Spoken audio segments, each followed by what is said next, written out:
Buenas tardes, solicitamos por favor ya ocupar sus asientos.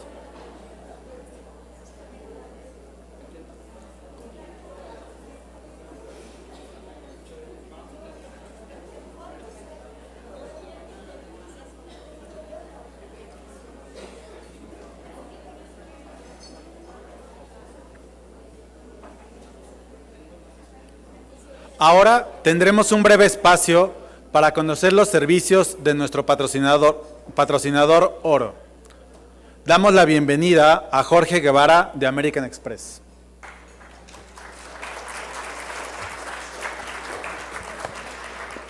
Hola a todos, a todas, buenas tardes, gracias por recibirnos, gracias por la invitación a extender este par de palabras. La verdad es que no me queda más que agradecerles, felicitarles también por estar aquí. En American Express estamos muy emocionados de retomar este tipo de trabajo en conjunto que hemos realizado con Kiera por más de 12 años, de hace 12 años empezamos, y bueno, ahora nos interesa retomarlo. Una muestra es prácticamente, es precisamente este congreso, en el cual tenemos el honor de colaborar y de patrocinar, como bien dijeron, ¿no?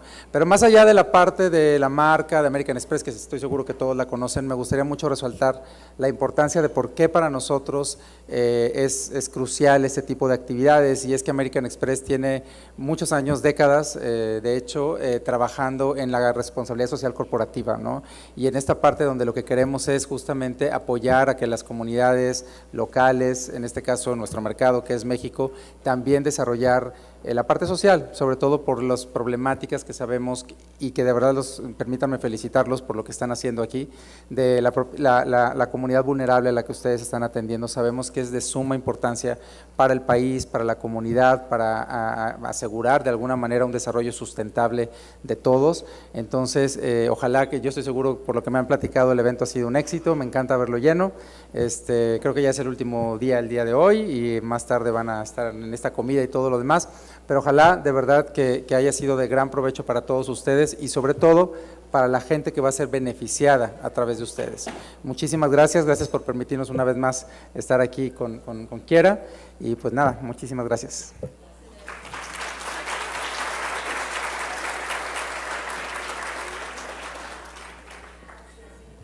Muchas gracias, Jorge.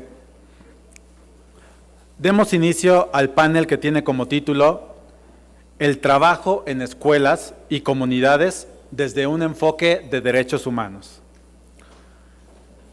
Los panelistas invitados nos compartirán su experiencia trabajando con una intervención basada en un enfoque de derechos humanos y cultura de paz. Nos acompaña como moderador del panel Juan Martín Pérez, director general de la Red por los Derechos de la Infancia en México, REDIM.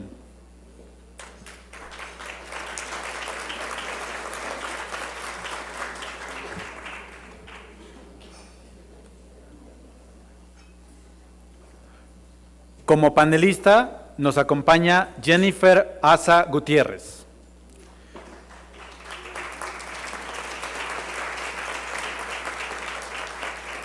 De San Cristóbal de las Casas, Chiapas, México, es licenciada en Ciencias de la Comunicación por la Universidad Iberoamericana. Es actualmente directora de la organización Melel Xojobal, que trabaja con niños y jóvenes indígenas en la promoción, defensa y ejercicio de sus derechos humanos a través de procesos participativos. Tiene 16 años de trayectoria en la promoción y defensa de los derechos humanos de la infancia. Como directora de la organización Melel Xojobal, es responsable de coordinar los procesos de defensoría e incidencia en política pública que implican acciones de vinculación interinstitucional con organizaciones y redes, así como con academia y gobierno. Durante los últimos 5 años, ha participado de manera activa en procesos de defensoría e incidencia política a favor de los derechos de la infancia, siendo los más relevantes la armonización de la Ley de Derechos de Niñas, Niños y Adolescentes en el estado de Chiapas y el seguimiento a su implementación. Actualmente, es miembro de la sociedad civil en el Sistema de Protección de Niños, Niñas y Adolescentes del Estado de Chiapas y de San Cristóbal, de la Comisión Especializada de Análisis en lo relativo al respeto, protección y promoción de los Derechos de Niños, Niñas y Adolescentes del CIPINA Nacional y representante de la Red por los Derechos de la Infancia y la Adolescencia en Chiapas, REDIAS, y miembro del Grupo Asesor de la Sociedad Civil de ONU Mujeres en México.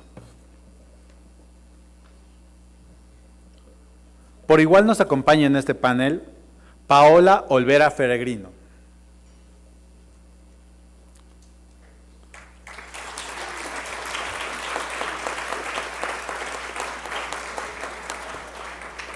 Licenciada en Psicología Clínica por la Universidad Autónoma de Querétaro, feminista y activista por los derechos de las mujeres y niñas. Se ha formado por 10 años como especialista en estudios de género, derechos humanos, atención a mujeres y niñas víctimas de violencia, derechos sexuales y reproductivos y cultura de paz a través de diversos diplomados, cursos y seminarios. A partir del 2013, asumió la dirección ejecutiva de CIAM Cancún AC, en donde es responsable del desarrollo organizacional, así como de planificar, organizar y dirigir al equipo de trabajo, los recursos financieros y los programas para alcanzar los objetivos de la organización. Desde entonces, se ha especializado en desarrollo de capacidades de organizaciones de la sociedad civil en temas de procuración de fondos, seguridad organizacional, incidencia política, movilización social, comunicación estratégica y diseño de manuales de procesos. Cuenta con una especialidad en liderazgo organizacional por el Institute of Leadership and Management en Oxford, Inglaterra, y un diplomado en desarrollo de innovación y gestión social para organizaciones de la sociedad civil por Fortalece AC. Se ha destacado por su compromiso social y su convicción de contribuir en la construcción de una cultura de paz e igualdad, impulsando el trabajo de las organizaciones hacia la profesionalización en el desarrollo de proyectos sociales con enfoque de género y derechos humanos. Degustadora de la vida y la buena comida y de conocer nuevos lugares, practica el deporte roller derby y de forma paralela y entusiasta se acerca y comparte con otras iniciativas para conectar con el conocimiento, con las sonrisas, con los sueños y experiencias de otras luchas para intercambiar, construir y fortalecer los mundos que soñamos. Y completa este panel Martín López Espíritu.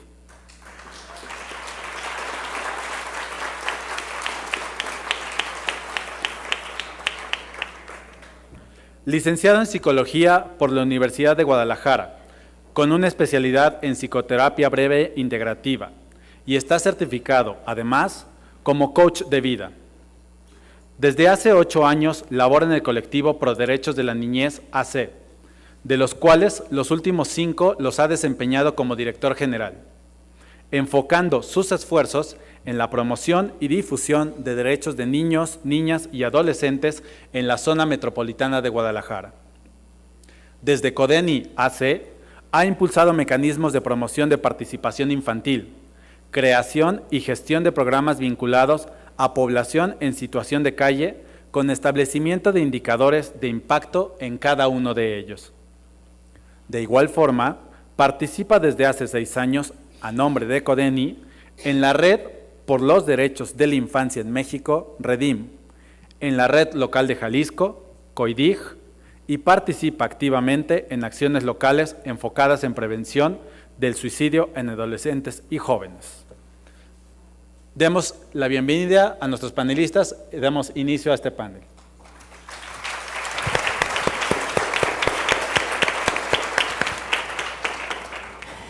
Hola, muy buenos días, o tardes más bien a todas y a todos. Nuevamente, gracias por seguir estos días de trabajo en el Congreso de Quiera.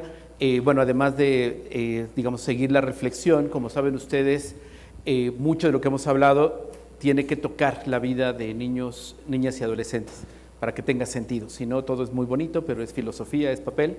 Y vamos hoy a escuchar a nuestras colegas para que nos hablen precisamente de estas experiencias en el terreno. Entonces, bueno, además tengo el gusto de trabajar con ellas y con él desde hace tiempo, y esto pues para mí es un honor estar aquí con ustedes. Entonces, pues miren, conocen ustedes la dinámica, vamos a tener un pequeño tiempo de exposición, nos interesaría que fuera un espacio dinámico y quizás solamente animarles, ayer yo les sugería como ponerse unos lentes triangulares, y creo que nuestras compañeras y nuestro compañero también hoy nos estarán hablando de cómo toda la acción que realizan busca fortalecer y dignificar a niños, niñas y adolescentes, ayudarles a construir su proyecto de vida y claramente ubicar las responsabilidades que el Estado tiene en la garantía de sus derechos. Así es que, pues digo, vamos a estar un poco en este diálogo y bueno, en este panel de el trabajo en las escuelas y comunidades desde un enfoque de derechos humanos. Me permito recordarles, también ayer hablábamos sobre el Estado como el obligado de la garantía de derechos, las escuelas, las comunidades, las organizaciones como responsables o corresponsables y niños y niñas como titulares de derechos, ¿no? Entonces, estos elementos van a ser importantes en estas experiencias que hoy vamos a escuchar y en el diálogo posterior que tendremos con ustedes. Así es que, bueno, pues yo les invito a que podamos iniciar. Yo hablé mucho ayer, entonces me estoy ahorrando palabras para que mis colegas y Martín puedan tener mucho más tiempo. Podemos iniciar con, no sé en qué orden prefieran. Vale, perfecto, empezamos con Jennifer. Te escuchamos y les pediríamos que puedan ir anotando sus interrogantes, dudas, comentarios, felicitaciones y no olviden estar usando las redes sociales con los hashtags que ya están por ahí anunciados para que pues tengamos también la conversación en línea. Jennifer, te escuchamos. Bueno, lo primero que nos invitaron como a compartir es pues el tiempo que llevamos en las organizaciones incorporando este enfoque y también cómo lo hemos hecho. En el caso de Melel, bueno, que ya tenemos 22 años de trabajo con niñas, niños y jóvenes tzotziles y centales en San Cristóbal de las Casas, pues hace más o menos como haciendo historia, yo diría que empezamos el camino como hace 15 años, quizá no tan de forma intencionada de vamos a empezar a incorporar el enfoque basado en derechos humanos, pero sí recuerdo que las primeras reflexiones que tuvimos era justo como ponernos estos lentes. Recuerdo como un primer taller que creo que fue en 2004 o en 2003, que tuvimos sobre representaciones sociales de las niñas, niños y adolescentes, que básicamente tenía que ver con problematizar cómo estábamos mirando a las niñas y niños, y los estábamos mirando como objetos de protección, como personas con necesidades, o los estábamos mirando como sujetos de derechos, como protagonistas, como personas completas, no adultos en proceso, y ese fue como el inicio como del caminar en la incorporación del enfoque, y me parece que es uno de los pasos fundamentales de repensar cómo estamos relacionándonos y mirando a las niñas, niños y adolescentes. Y también en el planteamiento como de la cultura de paz, que era de las invitaciones que nos hacía Kiera, como a plantear, desde el trabajo de Melel, pues creemos que trabajar bajo un enfoque de derechos humanos de la niñez, en este caso, pues va junto con pegado con trabajar desde una perspectiva de educación para la paz. O sea, finalmente los derechos humanos pues están relacionados con la dignidad, con generar condiciones de justicia y de paz para el buen vivir de todas y todos, entonces son elementos que van vinculados. Y respecto al enfoque en sí, pues también ubicar que tenemos que pensar el enfoque a lo mejor con tres grandes componentes. Uno, que es como el sustento ético de por sí de los derechos humanos. También está toda la parte jurídica que ya ayer Martín explicó, ¿no? O sea, de las responsabilidades de los diferentes titulares, y también la parte metodológica. Y aquí, para la parte metodológica, lo que nos orienta son los principios. Por un lado, como los principios generales de derechos humanos, o sea, de la universalidad, la progresividad, la integración, los que ya se lo saben, y también los principios que marca la Convención sobre los Derechos de la Niñez, que es el principio de participación, de no discriminación, de supervivencia y desarrollo, y de interés superior. Entonces, digamos que no es receta, pero lo que nos orienta es que todas las acciones que hacemos en la organización, pues le tenemos que poner el filtro de si estamos considerando la participación, el interés superior de la niñez, la supervivencia y desarrollo, y la no discriminación. Entonces, bueno, pues un poco ahí la dejo, y bueno, ya este caminar lo hemos hecho muy de cerca con Redim, y también yo quisiera mencionar que hemos aprendido también muchísimo de las niñas y niños organizados en América Latina, las niñas y niños trabajadores organizados en el Movimiento Latinoamericano de Niñas, Niños y Adolescentes Trabajadores, el MOLACNATS, que lo pueden buscar, y que justo el día de hoy pues están 12 de junio, Día contra el Trabajo Infantil, pues reivindicando su derecho a trabajar en condiciones justas y dignas, y más bien señalando que lo que tenemos que combatir es la explotación laboral infantil y generar condiciones pues de acceso a los derechos de la niñez. Muchas gracias. Jenny, de hecho, quisiera solamente para compartir con nuestras colegas ahora que continúa Paola, incorporar el enfoque de derechos representa para las instituciones una ruptura, con sus patronatos, con sus consejos directivos, con sus empleados, con las propias familias de niños, niñas y adolescentes, y creo que eso es algo que seguramente valdría la pena contar. Recuerden que ya hace un ratito, quizás muchos de ustedes lo han visto, se está estimulando a hablar del fracaso, no como una cosa negativa, sino como precisamente la oportunidad para aprender. Y creo que muchos de los que llevamos años, ahora platicaba con unas colegas acá en la mesa, que nos conocemos de muchos años y estábamos diciendo tenemos ahora además más canas, más experiencia, pero agregaría también somos resultado de nuestros fracasos, de decisiones que pensamos que eran las mejores, pero no necesariamente lo eran. Pero me gustaría un poco centrar y animarles a que puedan hablarnos de esta ruptura de paradigmas, de forma de mirar, y que también tiene que ver con lo cotidiano, con niños, niñas y adolescentes. Te escuchamos, Paola, por favor. Muchas gracias. Buenas tardes a todas y todos. Bueno, la historia de nuestra organización es un poco parecida a la que comparte Jenny. No tuvimos una ruptura como tal, fue algo que se dio de manera orgánica. Nuestra organización tiene 17 años trabajando en Cancún y fue fundada por Lidia Cacho. Entonces, de entrada, ella ya tenía como todo este enfoque de trabajo por los derechos humanos de las mujeres y esta línea de incidencia política. Entonces, desde el nacimiento de la organización fueron como ejes rectores que nos fueron guiando, y que si bien han evolucionado y que han representado diferentes retos en toda la historia de la organización, sí nació como desde la misma filosofía y de los fundamentos de la organización. El modelo de atención en un inicio, que fue para mujeres víctimas de violencia, pues se centró en ello, en que las mujeres fueran sujetas de derecho más que receptoras de los servicios. El modelo incluso como diagrama se encuentran las mujeres en el centro y todos los servicios están alrededor para que ellas puedan acceder a ellos, no como un beneficio, sino como un derecho. Desde este lugar se puede entonces pensar en un proyecto de vida y pensar que ellas se conviertan, además de sobrevivientes de la violencia, en sujetas políticas también que ejerzan su ciudadanía y que exijan y participen en estos derechos.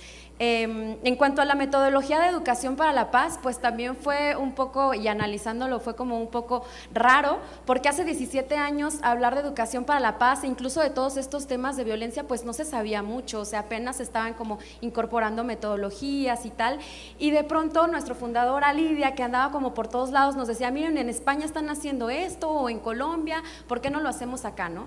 Entonces, pues no tuvimos una formación como tal de educación para la paz, así con un taller y pasos ABC, sino más bien fue como una cuestión autodidacta, porque necesitábamos involucrarnos con los niños, con las niñas sobrevivientes de violencia de una manera pues mucho más afectiva, o sea, que pudiéramos tener vínculos más cercanos para sanar todas las consecuencias de la violencia que ya nos platicaban ayer, de todo lo que implica que un niño o niña haya pasado sus primeros años en entornos sumamente violentos, todo lo que implica en cuestiones de aprendizaje emocionales, reproducción de la violencia.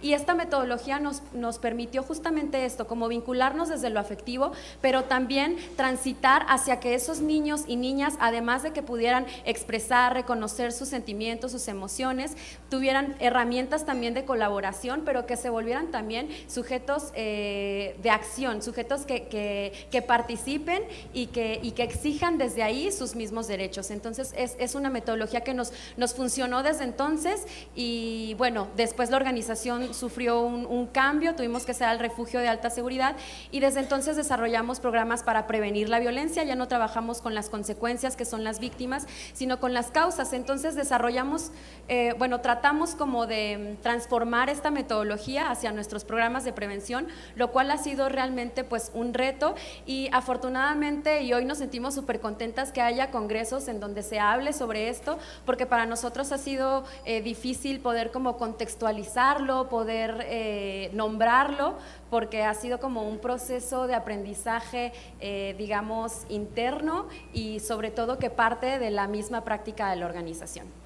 Muchísimas gracias. Martín, ustedes han sido una de las organizaciones en Jalisco que ha hecho un trabajo de defensa de derechos de la población que vive en calle o que trabaja frente a los distintos cambios de administración y gobierno, y tiene que ver con el enfoque, o sea, con la mirada, y sería interesante si nos puedes contar cómo esto no solamente pues, representa para la organización un desafío, sino para la propia población, cómo se apropian sus derechos.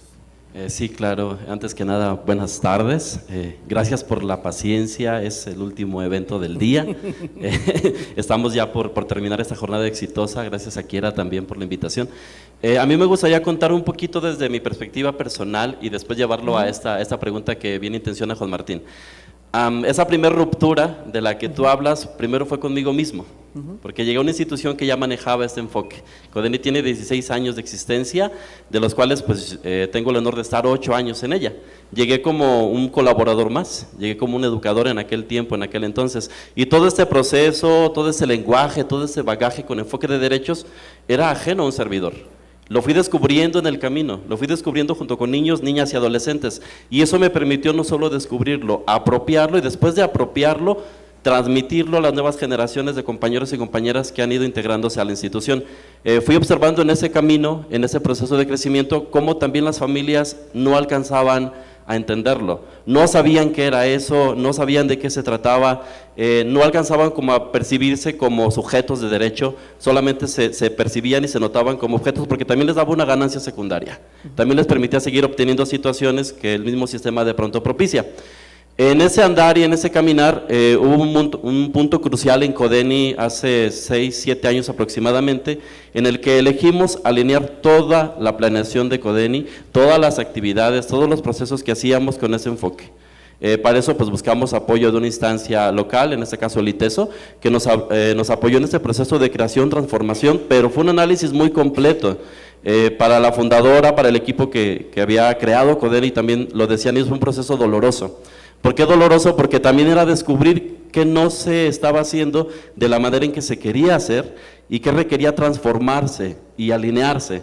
Entonces sí fue un proceso complicado. Para los que íbamos llegando, pues fue como algo agradable, fue construir, fue toda esa energía que llega en un proceso de transformación, pero para ellos, pues no. Al final el resultado fue positivo, alineamos misión, visión, objetivos generales, específicos, cada una de las planeaciones por programa, las actividades por programa. Tuvimos que dejar de hacer aquellas que no estaban alineadas con ese enfoque de derecho, pero lo más importante, teníamos que aprender a escuchar a la población.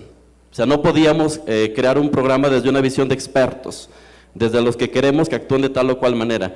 Tuvimos que aprender a escucharles y fue la prueba de fuego, el realmente bajar esa información, como se acostumbra a decir, a la población. El que ellos nos dijeran lo que sabían, lo que no sabían, el que querían que sucediera y que no sucediera fue la parte más compleja, porque nos dimos cuenta que seguía siendo un constructo de los expertos hacia los no expertos. Y esa fue la parte más compleja, ¿no? El aprender a escuchar. Todavía hoy en día nos es un poquito complicado. Y le mezclamos este componente que menciona Juan Martín. El convivir con administraciones que no han sido muy amigables en el tema de derechos de infancia, de derechos humanos, que generalmente siguen todavía realizando cuestiones de esta palabra que no me gusta decirlo, pero requiero decirlo para que se comprenda, de limpieza social, y que sigue sucediendo, de esa persecución que se da a los niños, niñas trabajadores a los que nosotros acompañamos, y esa búsqueda de negociación, esa incidencia basada en diálogo, basada en datos, que ha costado trabajo y que sigue costando trabajo. El incluso llevar a la población a que sean ellos mismos, ellas mismas quienes aprendan esa parte de defender sus propios derechos, ¿no? Cuando llegué a CODENI había una frase que ya no se usa, que era como el eslogan de la institución, ¿no? CODENI hace la voz de las niñas y los niños. Pues descubrimos que no somos su voz, Y por supuesto que no nos toca hacer su voz.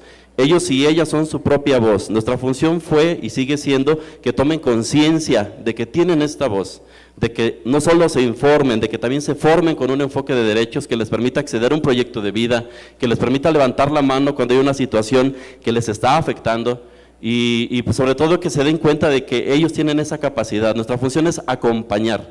Hemos buscado permear todo el tiempo el asunto del lenguaje. Tuvimos amplios debates sobre la palabra para referirnos a ellos y ellas, que fuera decorosa, que fuera digna, y logramos un consenso. La palabra participante. Para nosotros les confiere este poder de sentirse parte de algo, ¿no? Anteriormente le llamábamos de otra manera. Hemos encontrado en esta palabra una magia para Codeni, el que ellos se perciban, que se empoderen y que además puedan llevarlo. Pero también hemos transformado otras, ¿no? Por ejemplo, hay una con la que constantemente le refiero a los educadores, la palabra intervenir, intervenir desde una visión de alguien experto, a alguien que requiere un acompañamiento que no sabe, le hemos cambiado por acompañar, porque vamos de la mano, vamos juntos, vamos juntas. Entonces, esos son algunos ejemplos de todo lo que hemos encontrado. Hemos tenido resultados exitosos en ocasiones con algunas administraciones, con otras nos ha generado bastante conflicto, y hemos aprendido también a negociar en beneficio de nuestra población. Es lo que hasta ese momento puedo aportar en ese punto. Hay como una frase que atesoro, que es trascender las frustraciones.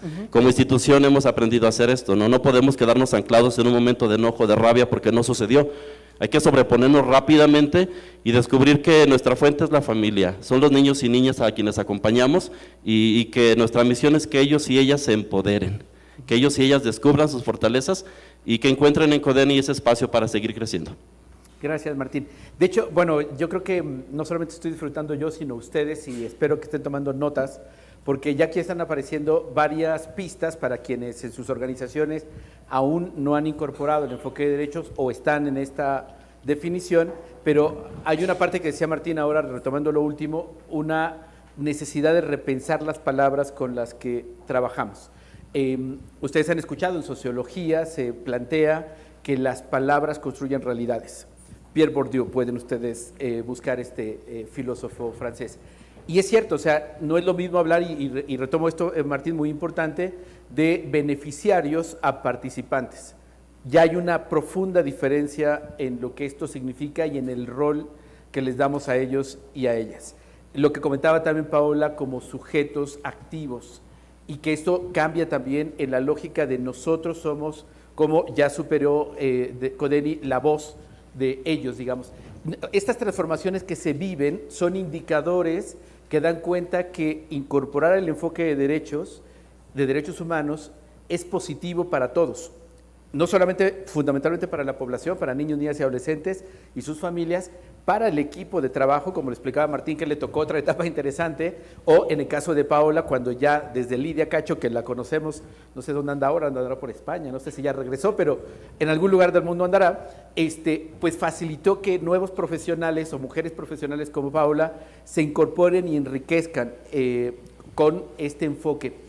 Y Jennifer destacaba algo importante hace un ratito en relación a los niños, niñas y adolescentes trabajadores que en América Latina tienen el derecho de ser escuchados y de tener una opinión diferente a la que los adultos puedan tener, o los organismos internacionales, y son parte del debate. O sea, por supuesto que todas y todos estamos deseosos y encantados de que no trabajen, pero lamentablemente tienen la mala costumbre de comer 3 veces al día, y de acuerdo a los datos disponibles en México por Coneval y UNICEF, de 4.7 millones de niños y niñas en pobreza extrema, al menos una vez al día tienen dificultad para comer y tendrán que trabajar. En tanto cambiamos la realidad, van a seguir trabajando y no podemos estarlos, como señalaba Martín, persiguiendo, criminalizando, porque no solamente no les ayudamos, o sea, los colocamos en mayor riesgo. Entonces, creo que hasta aquí nuestros colegas han podido mostrar todo lo que se mueve en una institución con la incorporación del enfoque de derechos humanos. Me gustaría en esta segunda parte conversar con ustedes y que nos devuelvan también. Estamos en un momento en un país de violencia imparable. Ayer hablábamos que muchas organizaciones, esperemos que no sea el caso de muchas de ustedes, pero han tenido que cerrar programas por los altos niveles de violencia. No sé, recuerdo que también en Cancún les llegó a pasar amenazas y ataques por atender a mujeres víctimas de violencia, particularmente cuando el macho violento era parte del crimen organizado. Esas cosas están sucediendo, nos están enfrentando todos los días. Yo recuerdo hace mucho tiempo que estaba en el acompañamiento educativo con niños y niñas, de chicos que nos contaban que pues, su papá se dedicaba a secuestrar, ¿no? Y que ellos les ayudaban a dar de comer a los secuestrados, en total normalidad. ¿Y cómo intervienes frente a esa realidad de violencia, de sobrevivencia en algo que, como ayer hablábamos, hay una fragilidad institucional?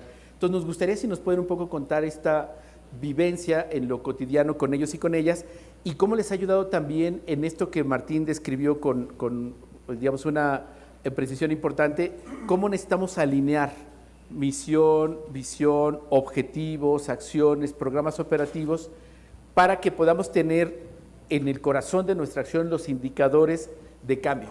¿Cómo sabemos que esto vale la pena y que no estamos solamente entreteniendo a niños y niñas o nosotros estamos pasando el tiempo y estamos en consecuencia desperdiciando recursos? Los indicadores son claves y me gustaría si nos pueden hablar un poco de ellos. ¿Qué indicadores han encontrado ustedes? Y sobre todo en pista de poder recomendarles a quienes están iniciando este camino, que puede ser para algunos doloroso, a quienes todavía no se animan, pero que necesitamos comenzar a avanzar. Y cierro esto para darles palabra acá. Miren, no es solamente porque es pertinente, es éticamente responsable, es bueno, sino también es una obligación de ley. Todas y todos los que estamos aquí, en este país, estamos obligados a cumplir con la Ley General de Derechos de Niños, Niñas y Adolescentes. Y esa ley está en el enfoque de derechos humanos y la perspectiva de género. Así es que si no lo han hecho hasta ahorita, están en incumplimiento de la ley. Sería muy bueno que entusiasta y positivamente se pongan a trabajar en ello. Por ello, esta mesa es importante para compartirles pistas y seguramente nuestros colegas podrán acompañarles en dudas puntuales a lo largo de los próximos meses o semanas. Jenny, por favor.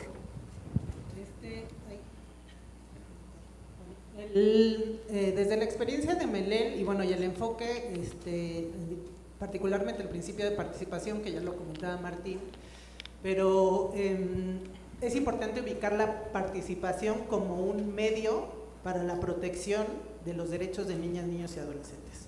O sea, es decir, no podemos pretender proteger, ¿no?, a las niñas y niños de la violencia, de todas las condiciones externas, si no les hacemos partícipes del análisis de lo que está pasando, de por qué sucede, de brindarles información de qué pueden hacer en caso de A, B, C, D, E. Por ejemplo, ahora con lo del sismo, hubo muchísimos materiales que estuvieron saliendo sobre cómo trabajar con las niñas, niños, sobre informarles qué era lo que estaba pasando.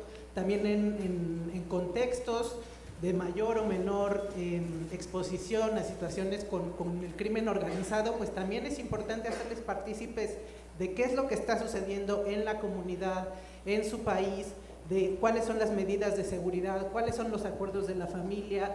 En el caso, por ejemplo, de violencia, como en los entornos escolares o comunitarios, también es importante que las niñas y niños sepan qué hacer, a dónde acudir, a quién decirle. O sea, no podemos pretender protegerles desde una visión tutelar, adulta, donde ellos son incapaces, ¿no?, de también tomar medidas para su propio bienestar, integridad, seguridad. Obviamente tenemos una responsabilidad como personas adultas con ellas y con ellos, pero el principio de participación en esto que pregunta Martín me parece fundamental. Hemos visto, por ejemplo, en el caso de la desaparición de los estudiantes de Ayotzinapa, también cómo hubo un proceso de reflexión con muchas niñas y niños en Guerrero de qué era lo que estaba pasando y por qué desaparecen personas en el país, ¿no? Y este análisis crítico de la realidad es súper importante para que las niñas y niños puedan identificar que esto no pasa porque Dios así lo quiso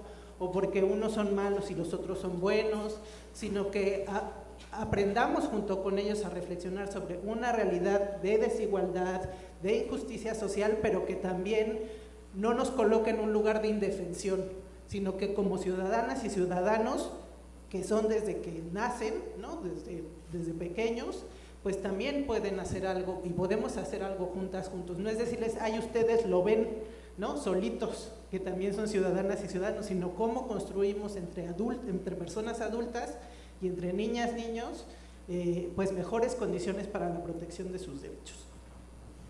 Por favor, Paula, sí. Pues yo quisiera compartir sobre tu segunda pregunta, sobre la importancia de alinear los objetivos, la misión y tal. Y en ese sentido, pues les comparto que afortunadamente tuvimos la oportunidad de participar en un programa que están haciendo desde Fundación Quiera, Dibujando un Mañana, ASI, que se encuentran acá afuera, que les hago el comercial porque la verdad ha sido un proceso muy bueno, en el que nos han ayudado a fortalecer este enfoque y a mirarlo desde otra perspectiva. Y creo que los ha ayudado muchísimo porque nos aporta la posibilidad de poder tener un mejor entendimiento y una mayor claridad del problema público al cual nosotras estamos respondiendo. Entonces, si nosotras miramos ese programa público desde todas sus aristas, lo desmenuzamos, lo comprendemos, qué es lo que interviene, en cualquier situación que cada uno trabaje, entonces podemos pensar cuáles son las soluciones más efectivas para poder solucionar este problema. En ese sentido, creo que nos ayuda muchísimo el tener este enfoque de derechos, porque justamente nos abre la posibilidad de que la organización no se vea a sí misma nada más como realizando un trabajo en una colonia determinada, lo cual es súper importante y se tiene que hacer, pero nos ayuda a mirar que nuestras acciones van mucho más allá de eso y que nuestra organización no únicamente está brindando servicios, sino que está aportando o que está haciendo parte de todo un movimiento social para visibilizar la violación hacia los derechos humanos de las poblaciones con las que trabajamos.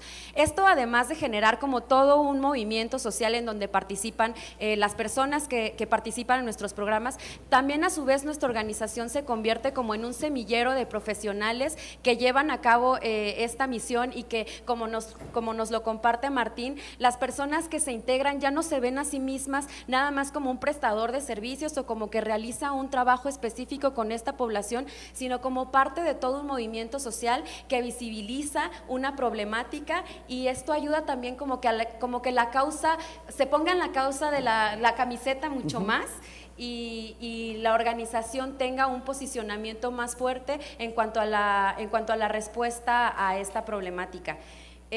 Hay todo un cambio en la narrativa de la organización. Creo que las personas que participan tienen un mayor entendimiento de cuáles son aquellos derechos que están siendo vulnerados y cómo la organización participa en ello, y también eso permite crear constantemente estos mecanismos de participación de las personas, porque como nos lo menciona Jenny, nosotras, por ejemplo, creamos un manual de protección a niños, niñas, adolescentes bajo el entendido de que en todos los espacios debemos cumplir con esto, porque para empezar es una ley. Entonces hicimos nuestro manual súper bonito, todos los protocolos, todo el mundo sabía qué hacer si había una situación de violencia desde la organización hacia un niño o niña, porque pues no podemos negar que algo así puede suceder. Pero nos dimos cuenta que los últimos que estaban enterados de este manual y de todos estos protocolos eran los niños y las niñas.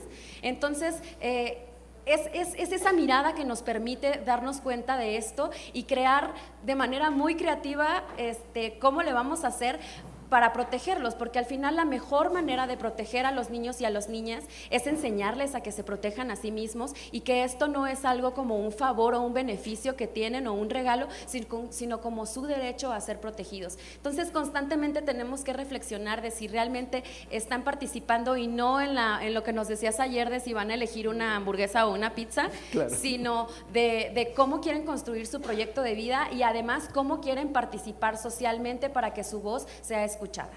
Muchísimas gracias, Paula. Sí, por favor, Martín. Sí, bueno, es una pregunta compleja. Suena muy simple, pero no lo es en realidad. Me hiciste recordar como 3 palabras básicas que aparecen en nuestro modelo operativo.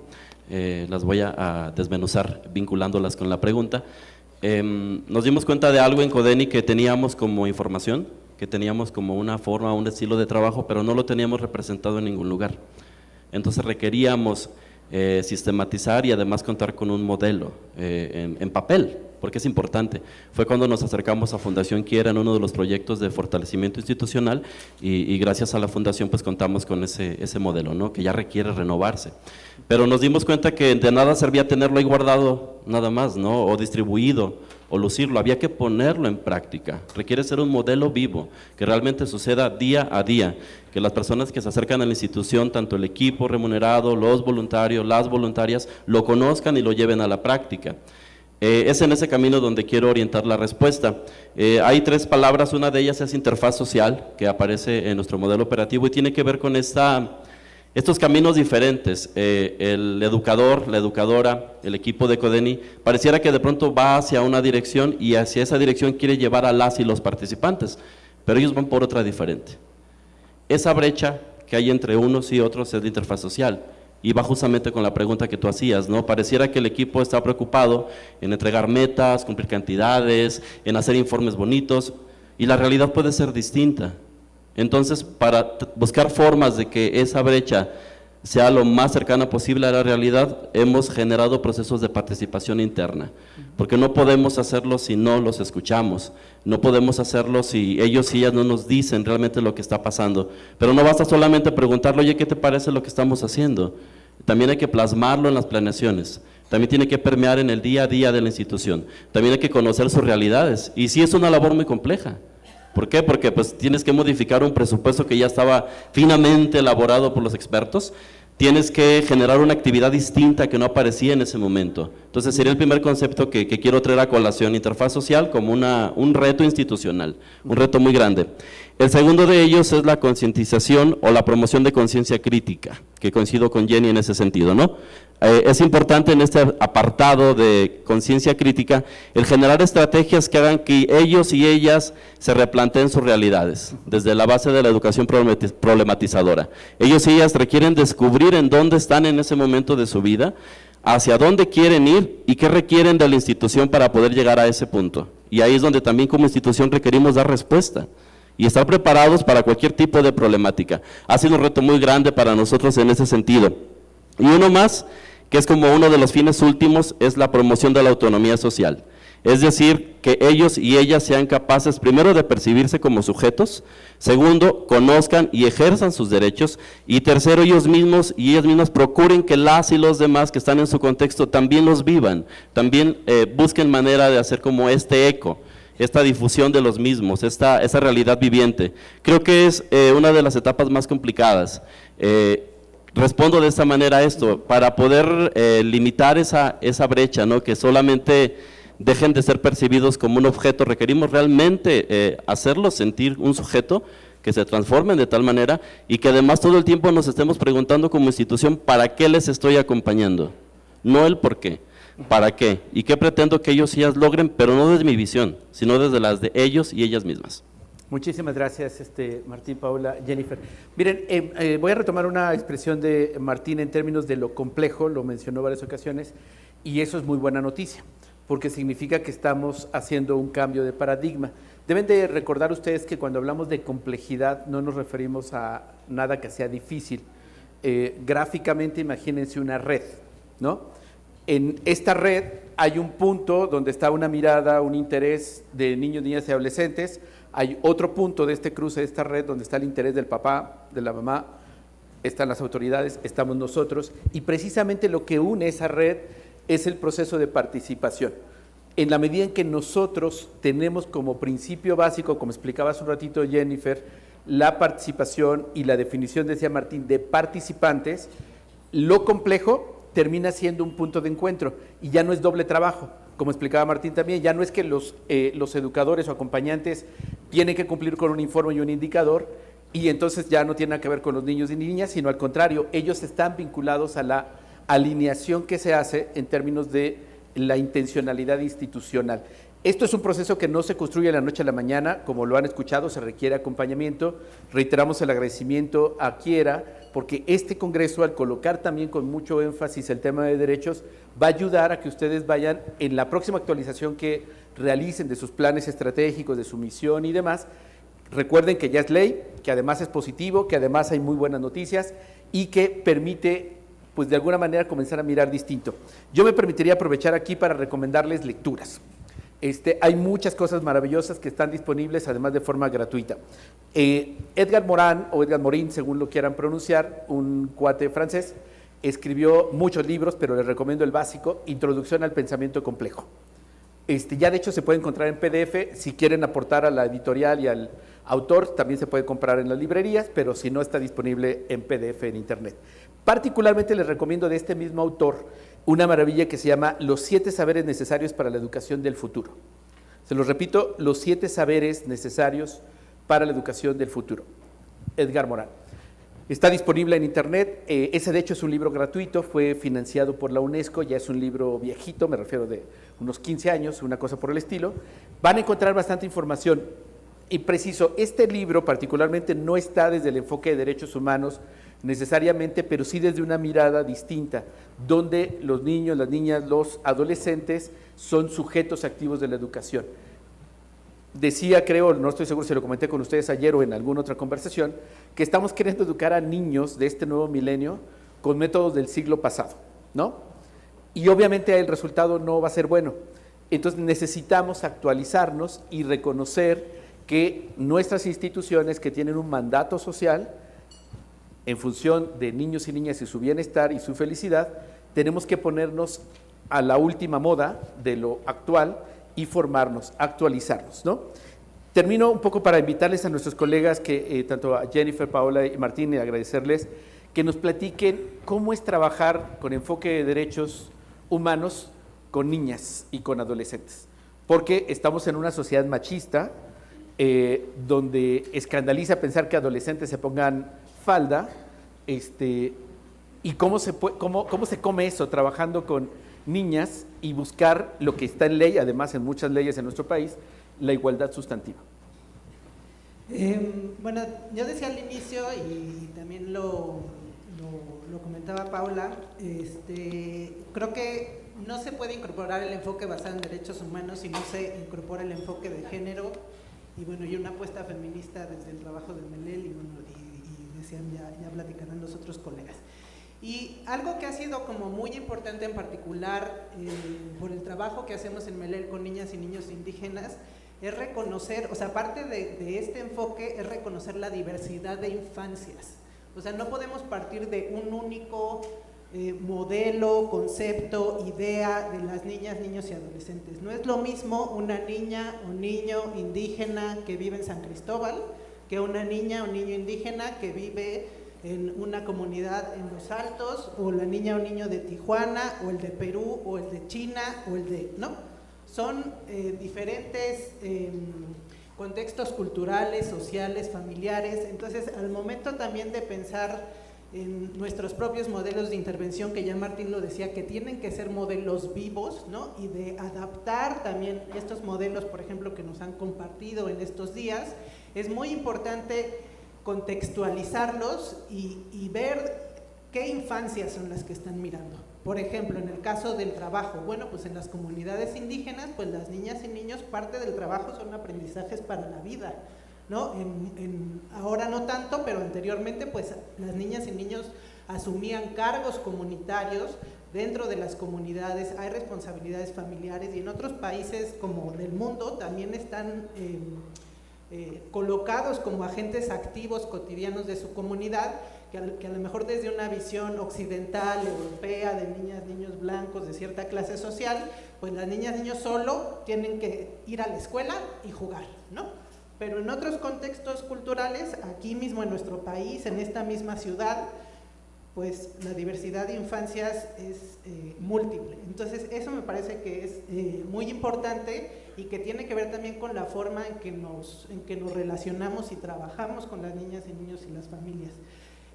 También algo que enmarcamos y que tiene que ver con el enfoque de ubicar que no solamente somos las organizaciones, que no solamente son las familias, que no solamente son las niñas y niños, es que la finalidad tiene que ser el buen vivir de una colectividad. O sea, también es importante salir de pensar los derechos humanos solamente como un beneficio personal, ¿no? O de bienestar individual. En esta lógica también, pues, del propio sistema económico, social, de bueno, pues mientras a ti te vaya bien, pues ahí los demás ahí se ven, ¿no?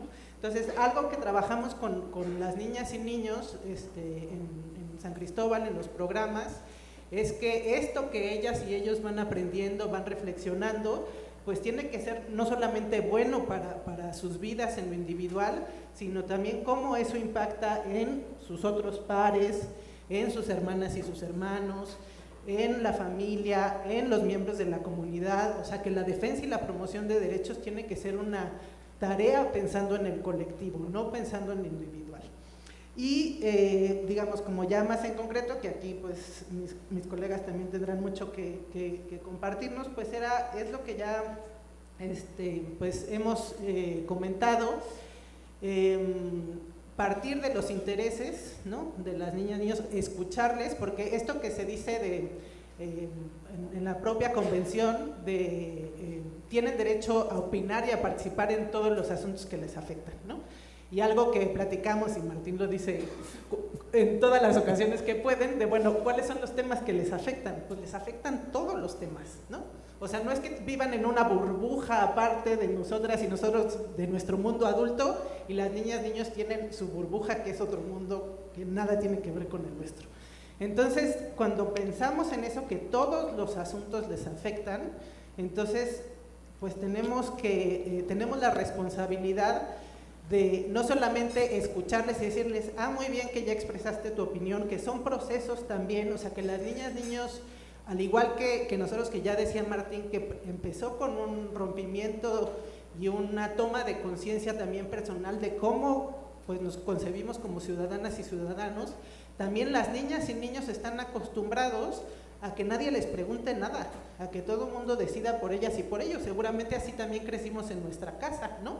Algunos más, otros menos, pero pues seguramente no teníamos mucha voz y voto, o sí voz, pero no voto, ¿no? Como en las decisiones familiares o del contexto. Entonces es algo que tenemos que aprender y que las niñas y niños también tienen que aprender, y las propias familias y los contextos. Entonces no solamente es que opinen, sino cómo reconocemos y cómo incorporamos ese interés y esa opinión como parte de los procesos.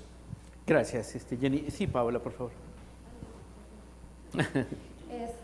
Bueno, para nosotras trabajar con niñas y mujeres con el enfoque de derechos ha sido todo un reto, porque es como, aun cuando la organización ya tenga como muy claro a nivel metodológico y a nivel teórico estos enfoques de derecho, de género, estamos en una sociedad todavía donde hay situaciones y hay todo un sistema machista que sustenta este tipo de violencias, ¿no?, que afectan tanto a las mujeres como a los hombres.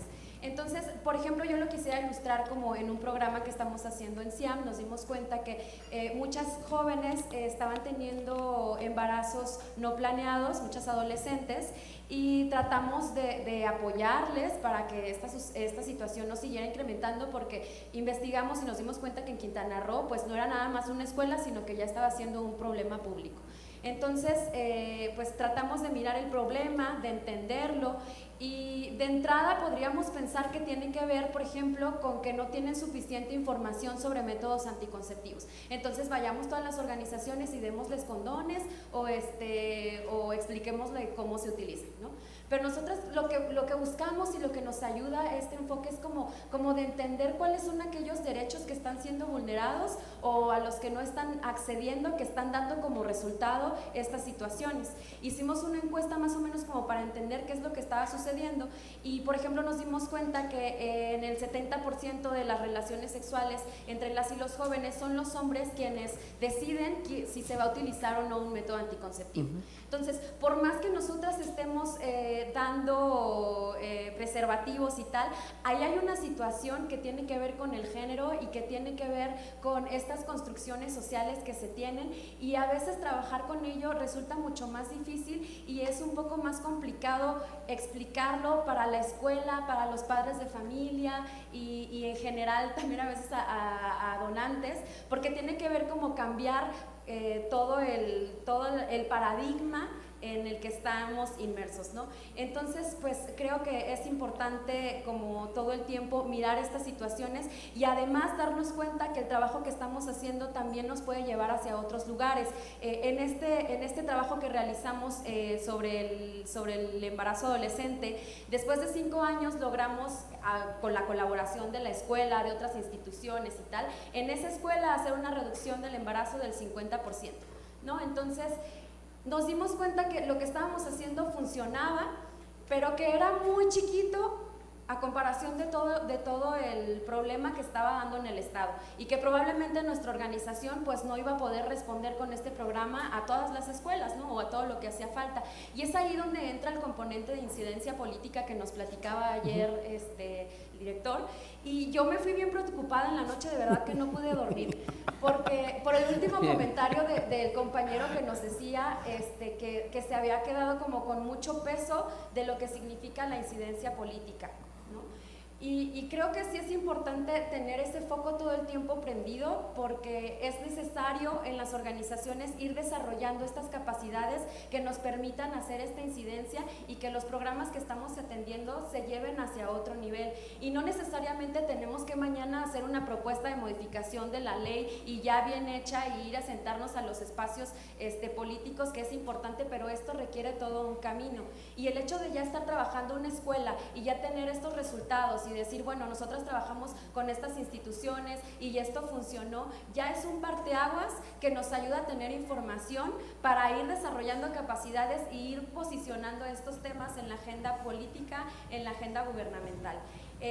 También nos ayuda como a mirar otras organizaciones que están trabajando desde estos enfoques para poder articularnos, fortalecernos en temas de incidencia política, porque es un proceso que dura años el tener estas capacidades, y de manera articulada entonces sí regresar con estos titulares de obligaciones para que se pongan las pilas en lo que se lo tienen que poner, ¿no? Porque nosotras podemos, ni tenemos la obligación de hacerlo, porque somos responsables, pero no tenemos esa obligación, y también las fuerzas que tenemos como organizaciones pues no nos dan para ello, ¿no? Pero sin embargo, si nos articulamos y vamos desarrollando estas capacidades, pues es como se va logrando. Una de las formas de desarrollar esas capacidades es crear estrategias de comunicación en la organización, en donde tú como organización vayas siendo un referente sobre el tema. Es decir, yo tengo el tema, lo trabajo, lo estudio, lo entiendo, sé lo que está sucediendo con esta población, con estas niñas, porque yo convivo con ellas y porque me cuentan todas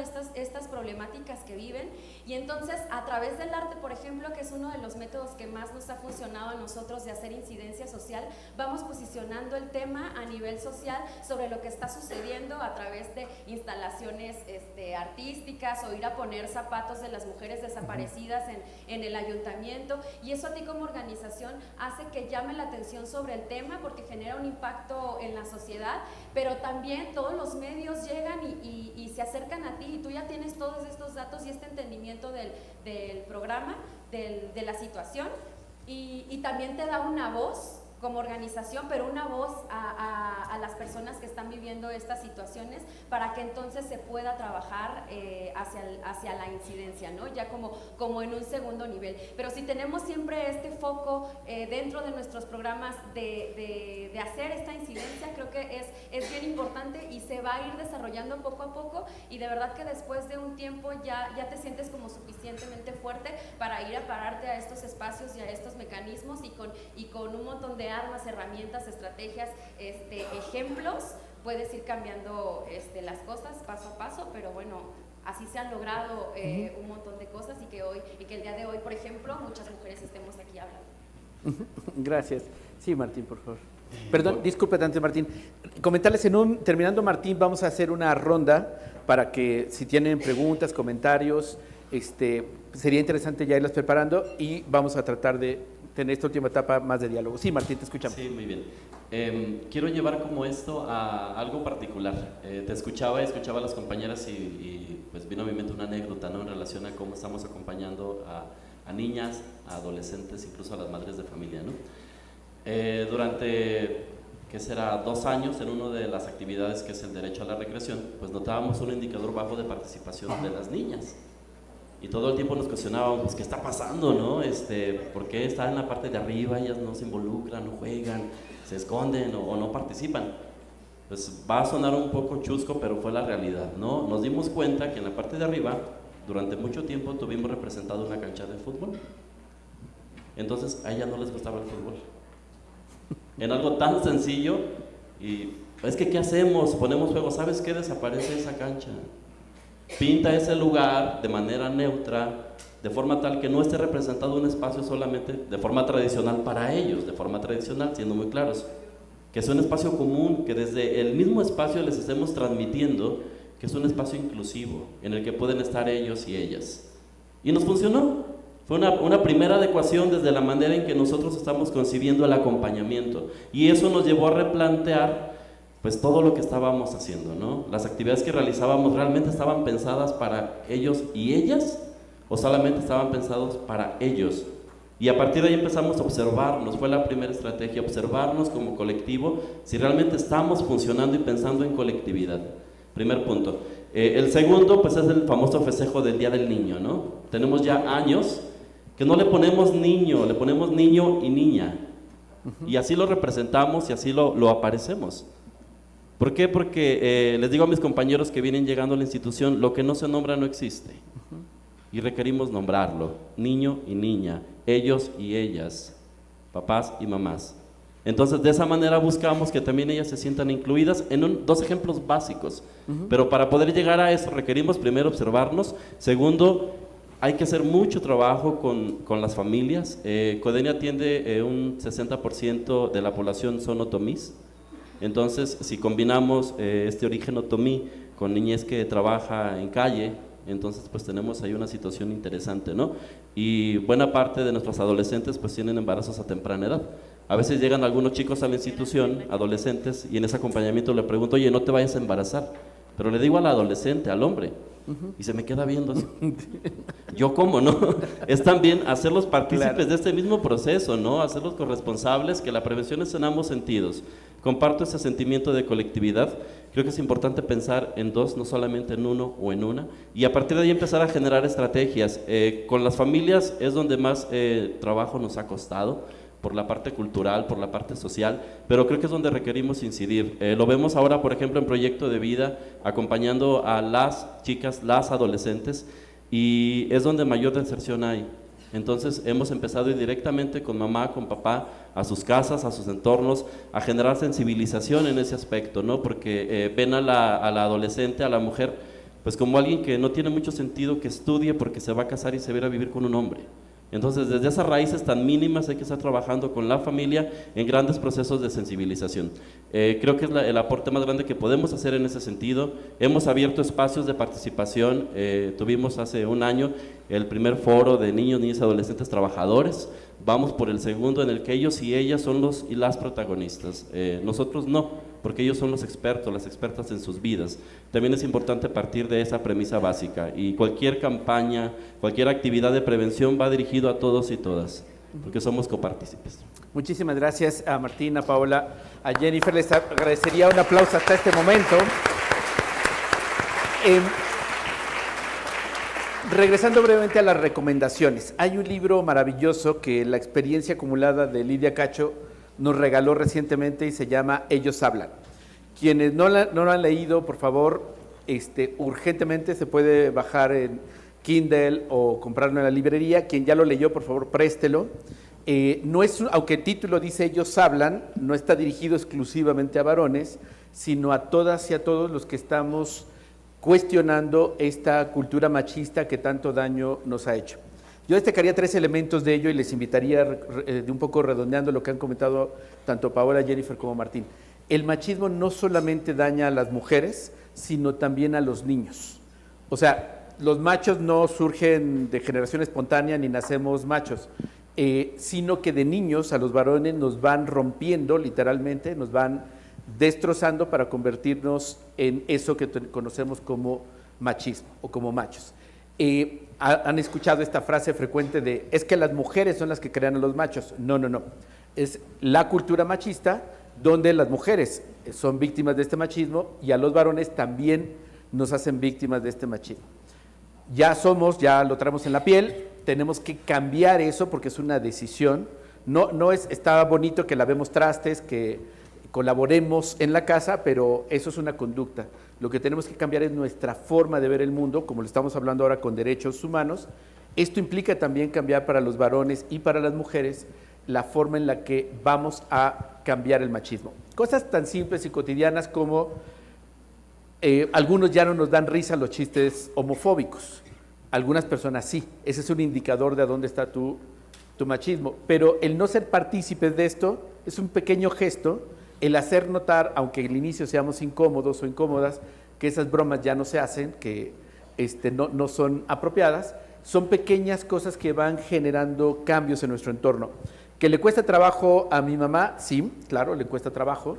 ¿Que le cuesta trabajo a las personas con las que interactúo? Sí, pero en coherencia, como una parte de la integridad de nosotros como personas, tenemos que ir comunicando lo nuevo que vamos descubriendo. Y cierro entonces, animarles a que vean este texto maravilloso, que hay cosas muchas que podemos hacer para ir cambiando en lo cotidiano.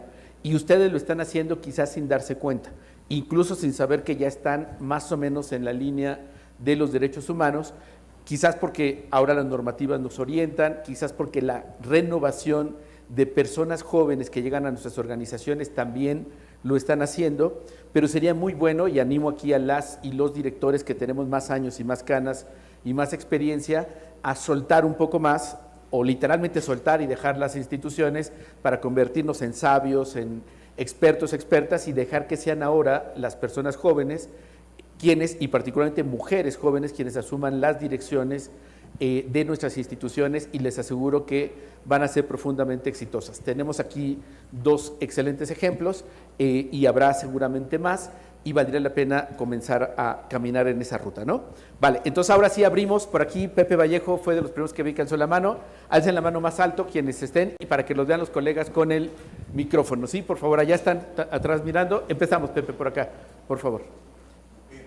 Gracias. Van a acercarse con el micrófono en un momentito, porque entiendo que está transmitiéndose y grabando. Bien, gracias. Gracias, felicidades Martín, felicidades al panel por todas las exposiciones. Y bueno, empiezo por la identificación de tus comentarios en cuanto a las situaciones que hemos tenido que enfrentar como organizaciones. Para quienes no saben, su servidor viene de Fundación Renacimiento, es una institución de asistencia privada que se ubica en el rumbo de Tepito y La Lagunilla. Sí estuvimos a punto de cerrar.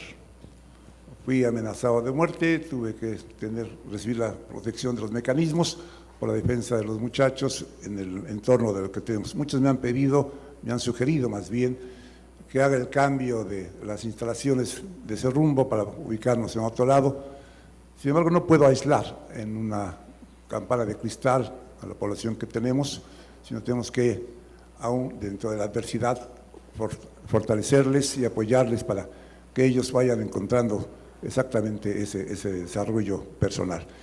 Bien, por fortuna esta situación también dentro de lo que tú comentabas ayer, la situación del Estado que no cumple, otros desgraciadamente tienen que ejercer esa acción, y las personas que me tenían amenazadas pues por razones de los grupos pandilleristas que hay por allá, hicieron situaciones de limpieza entre ellos, y se ha dado ya una situación ya para mi persona un poco más relajada en lo que se desempeña el trabajo por allí, y para el bienestar de todos, para los muchachos, para el bienestar de ellos, ya que lo que estaba defendiendo esta población. Por lo tanto, pues seguimos con la actividad y con la necesidad de seguir colaborando y participando ahí con nuestros muchachos. Quisiera con Jennifer, una situación muy importante que estoy viviendo en estos momentos.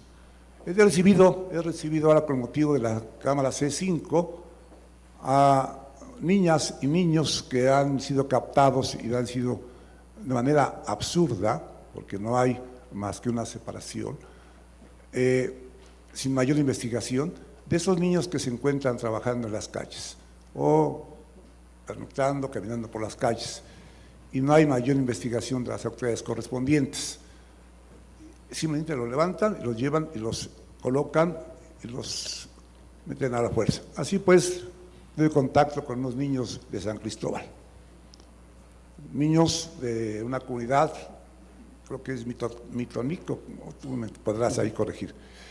Y logramos pues el contacto y después de ir venciendo resistencias de ellos, fuimos encontrando que son víctimas de lo que hoy señalabas, la explotación laboral, de lo que hoy se recuerda, no al trabajo infantil, esa explotación del trabajo infantil, y que hay una situación muy permisiva por parte incluso de la comunidad, empezando por los padres, quienes están dando una situación de registro en la escuela para que reciban los niños la beca, el maestro permite seguir pasando lista para que la familia reciba el dinero, mientras el niño está acá en la Ciudad de México, traído por un tío, entre paréntesis, entre comillas, un tío que lo tiene por acá laborando en unos lugares. He hecho la denuncia de esto y la autoridad, como está llegando, como está aprendiendo, como está muy ocupada, como hay mucho recorte, no ha podido atender la situación oportuna, ¿no? Total, hicimos una serie de investigaciones y creo que esta situación es toda una red en donde hay hasta policías federales que protegen, supuestos tíos también que cuidan a estos niños, ¿no? Sé que es difícil, lo vivo, lo conozco, ¿sí? Y sé que es difícil, pero en este sentido, ¿cómo se logra que esta situación del el enfoque de derechos pueda llegar a estas poblaciones donde la costumbre y tradiciones son tan fuertes, ¿no? ¿Cómo es posible intervenir, ya que incluso pues se lo dan con una situación natural, el que ellos puedan estar efectivamente por acá, siendo generadores de recursos, y la comunidad dice es que pues somos tan carentes que es sabido y es conocido. Hoy estamos para retornarles y hay una situación de verdad muy preocupante porque he investigado y sé que llegan y dan media vuelta y regresan para acá porque son enviados una vez más. He estado pidiendo a la autoridad de San Cristóbal que vigile esta situación para dar cierta garantía, cierta seguridad a esos niños, pero sé también el aspecto de la comunidad. Entonces, por eso, Jennifer, ¿cómo se puede ir a trabajar en esa parte? Gracias, Pepe. Vamos a tomar 3 intervenciones para que contesten nuestros compañeros. Está por acá otro colega. Sí, por favor, con el micrófono. Les agradecemos si pueden ser breves y, para poder tener las preguntas. ¿Había alguien más por acá de este lado, creí? ¿Solamente estas 2? Vale. Tercera, sí, por favor, escuchamos. Bueno, algo como muy sencillo. Bueno, tenía 2 cosas, pero nos limitamos solamente a una. ¿Conocen si se ha hecho algo en relación a cómo nombramos las cosas? Nos va definiendo, ¿no? Ya lo estaban diciendo todo el rato. Entonces, simplemente con la Ley General de Derechos Niñas, Niños y Adolescentes, utilizar la palabra adolescente, pues es una palabra peyorativa. ¿Se ha hecho algo para cambiar esto en la misma ley que pretende defenderlo? Nada más. Es mi Vale, pregunta. ahora comentamos esto. Sí, gracias. ¿Nos pasas el micrófono aquí, por favor? A ver, básicamente es esto. En estos 3 días hemos visto el enfoque centrado en fortaleza de las personas, la parte de cultura de paz y la parte de enfoque centrado en los derechos humanos. La pregunta es para Martín López. O sea, a ver, Martín, tú dijiste que tuviste que cambiar todo tu espíritu de la organización, misión, visión, valores, centrado en derechos humanos. Yo lo que veo es que quiero cambiarlo en retomar las 3 cosas porque me parecen muy importantes. ¿Cómo lograrlo? O sea, porque yo creo que armonizan, pero bueno, quiero poner esa pregunta ahí nada más. Qué amables, muchísimas gracias. Bueno, pues les escuchamos. Quizá yo me permitiría el atrevimiento de comentar sobre esto que plantea del tema adolescente. Quienes nos formamos en psicología tenemos que asumir la responsabilidad y pedir disculpas públicas, porque ya hace como 50 años, como no se sabía cómo nombrar nuestra incapacidad para poder entender esta etapa evolutiva, se habló de adolescencia como aquel que adolece o le falta, y claramente es peyorativo. La normativa, la academia, todo está escrito ahí. Hay un planteo más o menos reciente es decir, no podemos cambiarlo de la noche a la mañana, tendremos que hacer un tránsito y hablar de personas jóvenes. y personas jóvenes puede ser una alternativa. No, y reitero, no lo vamos a poder cambiar ahora mismo en la ley. Les pongo una anécdota en el debate de la creación de la Comisión de Derechos de la Niñez en la Cámara de Diputados. Nosotros construimos todo el tema, se estaba aprobando Comisión de Derechos de Niños, Niñas y Adolescentes, y lo echaron para atrás porque la Constitución, en el artículo 4 constitucional, dice interés superior de la niñez. Y entonces tuvo que ser Comisión de Niñez y no de Niños, Niñas y Adolescentes. No podíamos perder la oportunidad, lo tuvimos que asumir como iba, pero sí tenemos todavía mucho que avanzar en estos debates, así es que les animo, les sugiero a que en nuestro discurso, en nuestra narrativa, como decía Paula y Martín, hablemos de niños, niñas y personas jóvenes.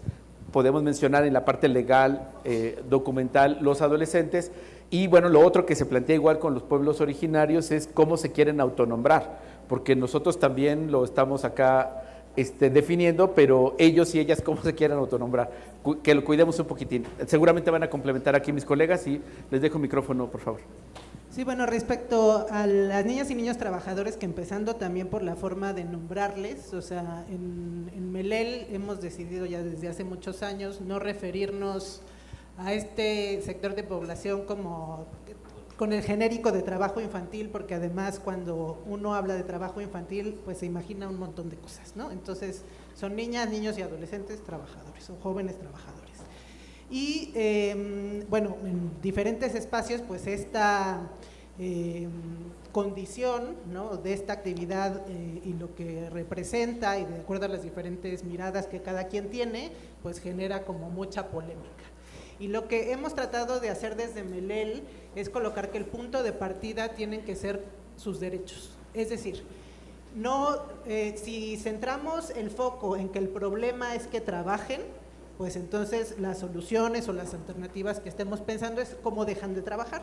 Pero si ponemos el foco en cómo están siendo vulnerados los derechos de estas niñas y niños que están trabajando, pues entonces no, las soluciones o las alternativas o lo que estemos planteando pues estarán orientados a avanzar en la restitución o garantía de sus derechos.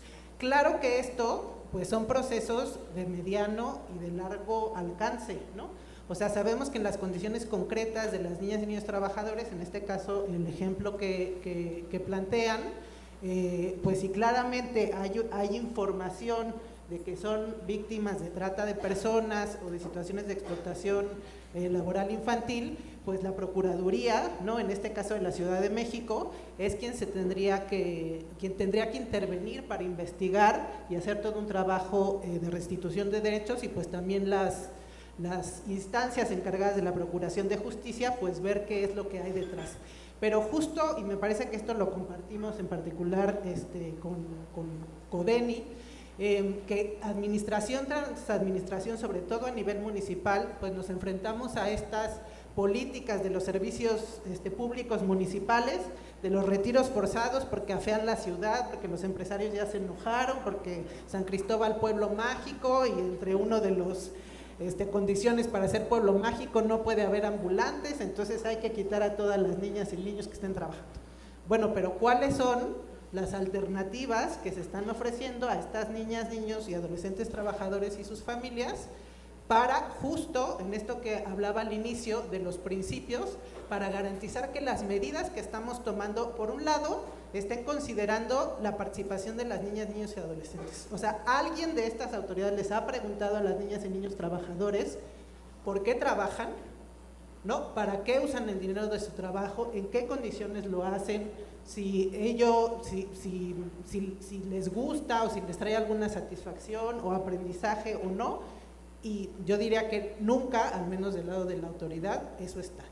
En términos del otro principio de supervivencia y desarrollo, esta medida que se dice desde el ayuntamiento, es que como los queremos proteger, entonces que ya no estén vendiendo en la calle, porque estar en la calle es una condición de mucho riesgo.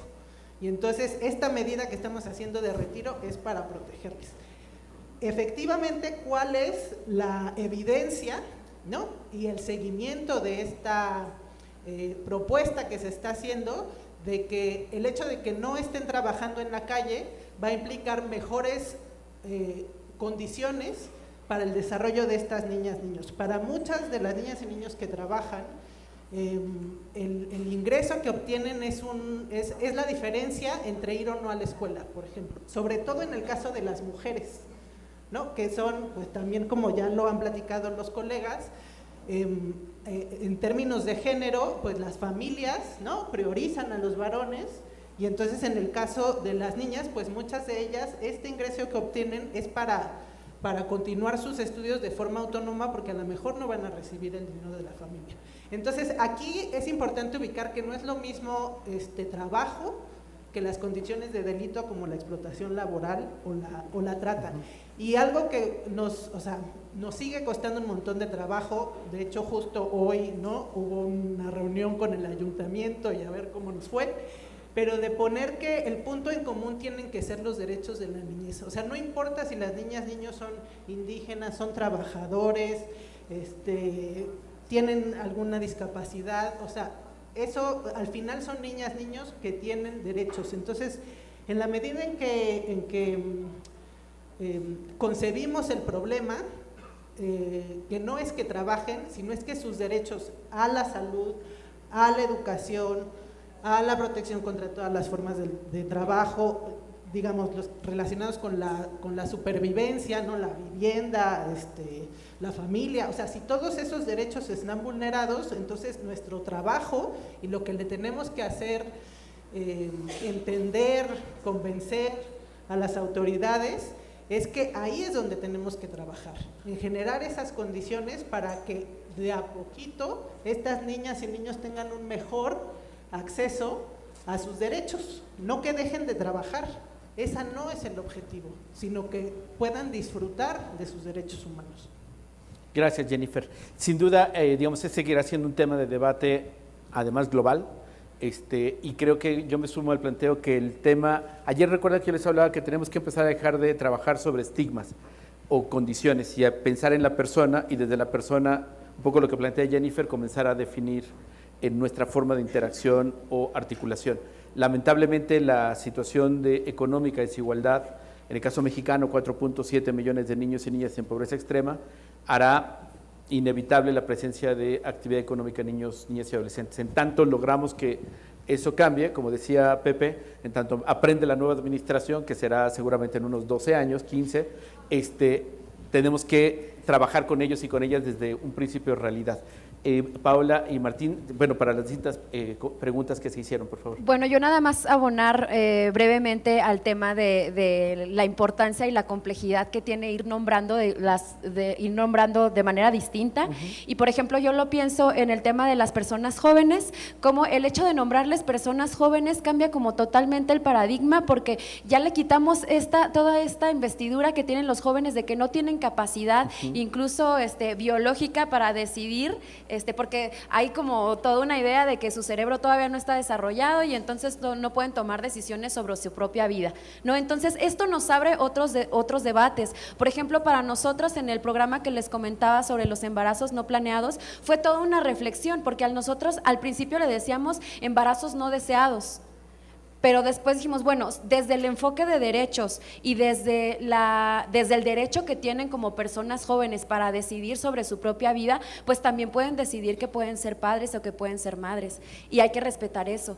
Pero desde nuestra visión, tal vez un embarazo a los 15 años, a los 16 años, resulte que pues no, porque no va a terminar la escuela, porque no va a desarrollar su proyecto de vida de manera ideal como nosotros lo vemos, pero desde este enfoque de derechos les damos la posibilidad de decidir incluso en estas cosas. Otro de los debates que se abre también en el darles y el de posicionarles como el sujeto de derechos es sobre el matrimonio infantil, que también es algo que se sigue debatiendo, porque podemos fijar una edad en la que se supone que ya tienen pues más capacidad para decidir si casarse o no, pero también tiene que haber una reflexión sobre su derecho de hacerlo o no, y en qué condiciones y bajo qué contextos lo están realizando, ¿no? Entonces sí son cambios de paradigma que nos implica un montón de reflexiones, y que incluso nada más cambiando estas palabras se cambia todo el sentido de nuestro trabajo y todo el sentido como de la política pública hacia la cual van orientadas las soluciones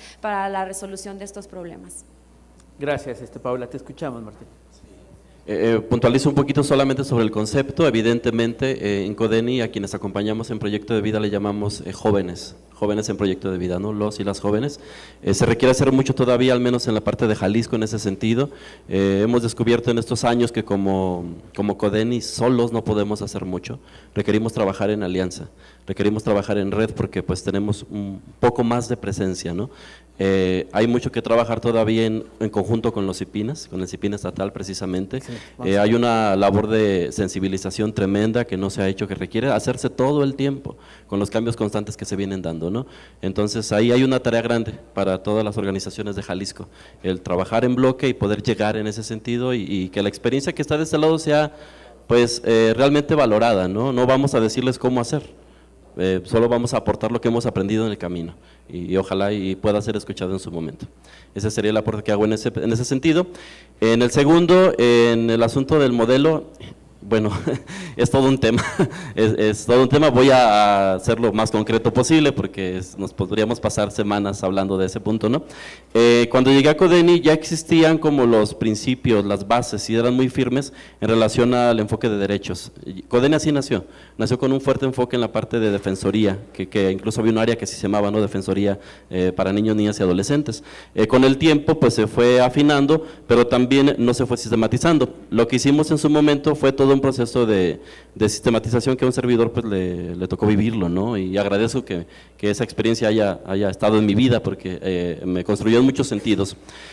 Lo que hicimos muy brevemente, primero fue una revisión de nuestro marco teórico, es decir, eran mesas de trabajo con todo el equipo, analizando, pensando, replanteando qué estamos haciendo, hacia dónde queremos crecer.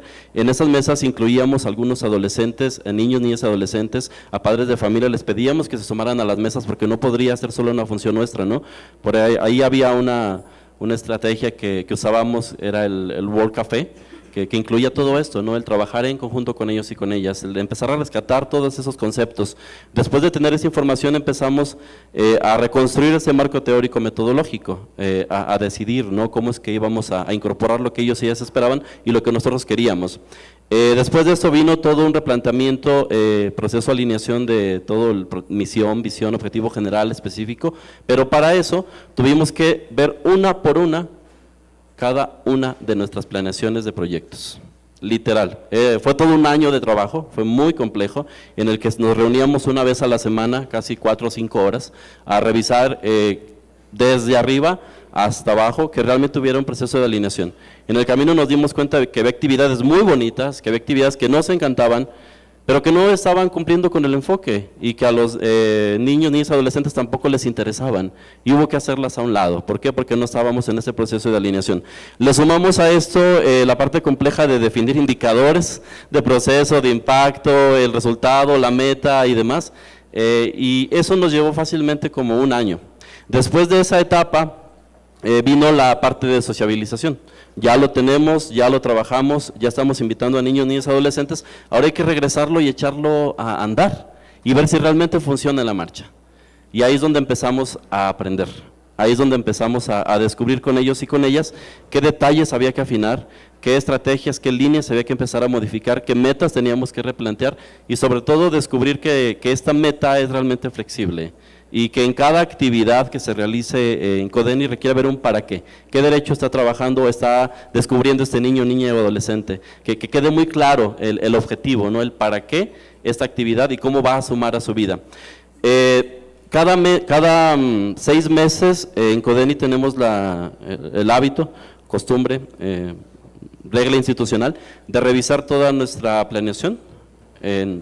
Lo hacemos en junio, lo hacemos en diciembre, también revisamos planeación estratégica para ver cómo vamos y nos replanteamos, seguimos en esta línea, cuando hay una actividad nueva que de pronto trae algún voluntario, trae una institución, viene un proyecto, nos preguntamos, ¿está alineada a la misión, a la visión, a los objetivos o no?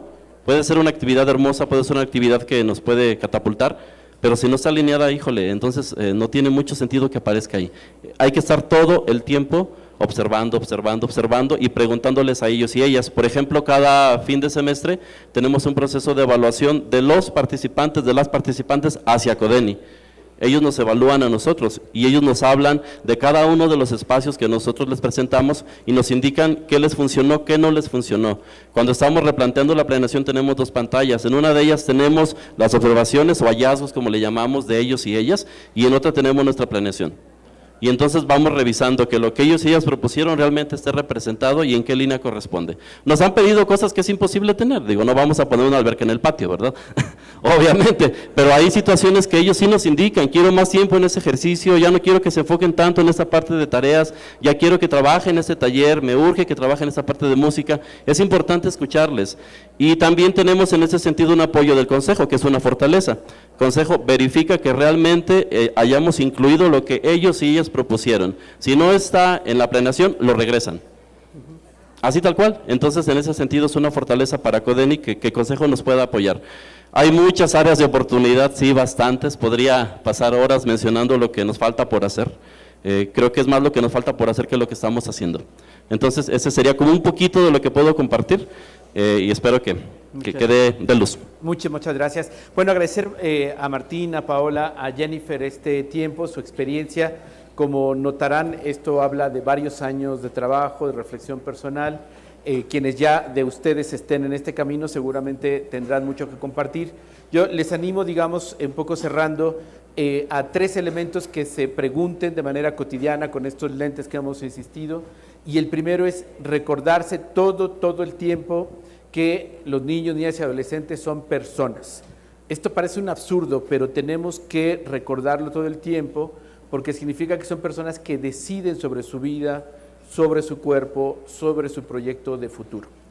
Segundo, la familia, nosotros somos corresponsables, acompañantes, no somos dueños de los niños, niñas y adolescentes. Y particularmente quienes decidimos ser padres o madres tenemos que revisarlo con mucha profundidad, porque en ocasiones tratamos a nuestros hijos e hijas como nuestra propiedad, así como si el acta de nacimiento fuera la factura del niño. Ya ve que ahora también trae código de barras, entonces no es así, ¿no? Y esto es algo que tenemos que trabajar. Y se los digo con todo respeto, pero todos nuestros folletos, boletines institucionales hablan de nuestros niños. Y se oye muy bonito, se oye romántico, pero da indicador de que no estamos en el enfoque de derechos y que tenemos que replantearlo. Así es que, por favor, en su próxima edición, en su próxima carta, revisen, no pongan nuestros niños, porque no son nuestros. Deciden participar y colaborar con nosotros, pero no son nuestros. Y por último, insistir en las obligaciones del Estado. Cosas maravillosas hacemos aquí, agradecemos a Fundación Quiera que acompañe todos estos años, pero tenemos que insistir y recordar en las obligaciones del Estado para que esto realmente pueda no beneficiar a un pequeño grupo de niños y niñas que tienen el privilegio de estar cerca de nosotros, sino a los casi 40 millones de niños, niñas y adolescentes que están ahí, todos los días padeciendo todo lo bueno y todo lo malo de este país. Así es que la responsabilidad es mayúscula. Les dejamos aquí estas distintas invitaciones. Yo me voy tranquilo porque Paola ya ratificó el indicador de que no durmió anoche, pensando en el tema. Y bueno, creo que aquí se dieron pistas ahora muy concretas de qué sí se puede hacer y que ven es real. O sea, esto se puede dar digamos, en lo cotidiano. Nuevamente, gracias a Fundación Quiera por este congreso y bueno, gracias a todas y todos por acompañarnos en estas reflexiones.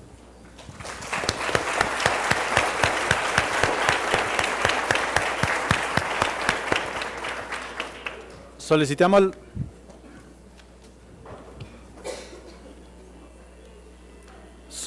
la presencia en el estrado de las consejeras de Fundación Quiera, Andrés Caglia, Maggie Villegas, Ingrid Lapé y Rosa María Berlanga, para hacer una entrega de reconocimiento a nuestros panelistas y moderador.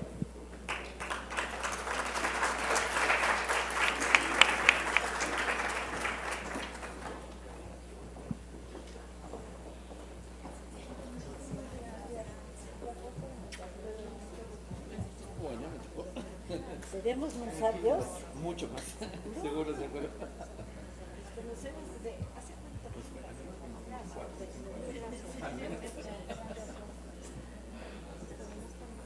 Si nos pueden regalar, por favor, al frente la foto oficial.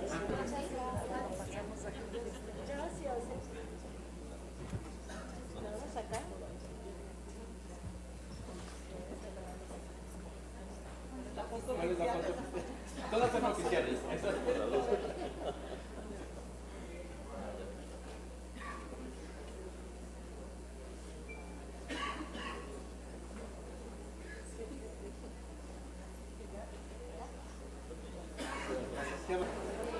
Solicitamos, por favor, ocupar sus lugares para dar inicio a nuestra ceremonia final. Damos la bienvenida a este estrado a Hortensia Mesta Niño de Rivera, presidenta de Fundación Quiera.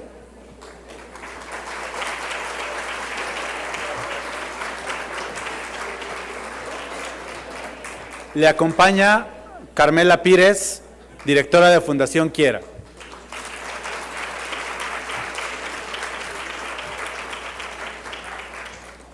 Le acompañan Juan Carlos Jiménez, director de la Asociación de Bancos de México.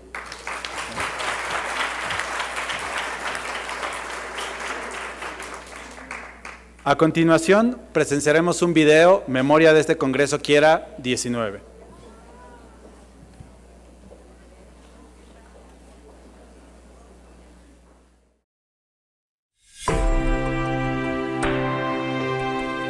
A todos los que estamos aquí, nos une la parte más importante del presente y del futuro de la nación.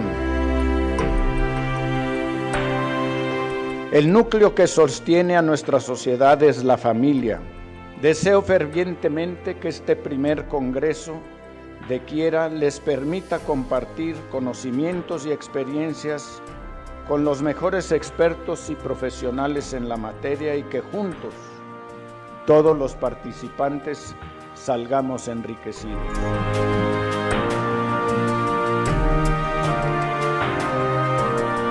Fundación Quiera es el programa de responsabilidad social más importante que tiene la Asociación de Bancos de México.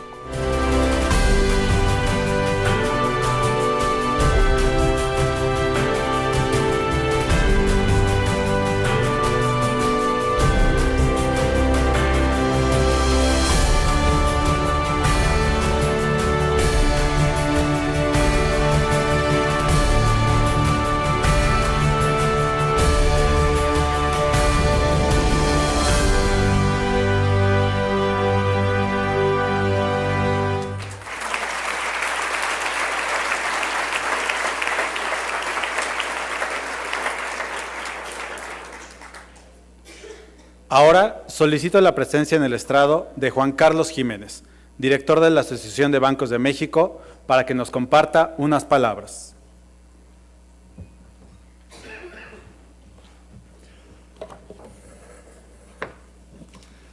Buenas tardes a todos. Amanda, así que haciendo bolas con los papeles, perdón, y además esto así cruzado como que…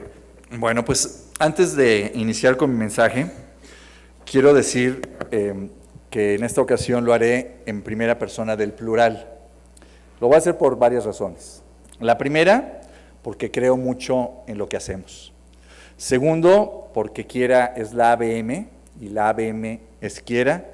Y tercero, porque humildemente soy miembro del comité de dirección de Quiera y del consejo de Quiera. Y en esa medida, aunque sea en un granito pequeño, me siento partícipe de los enormes logros de nuestra fundación. Me da mucho gusto saludar de nuevo a la señora Hortensia Mesta de Niño de Rivera, ¿cómo estás? A la presidenta de nuestra fundación, así como a las consejeras que nos acompañan, a ver si no me falta alguna, a Rosa María, a Maggie, a Ingrid, a Marcia, a Andrea y por supuesto a Hortensia. Qué gusto verlas por acá. También saludo a Carmela Pires, directora de la Fundación Quiera, y desde luego a todos y cada uno de ustedes. Esta ha sido una gran experiencia para todos.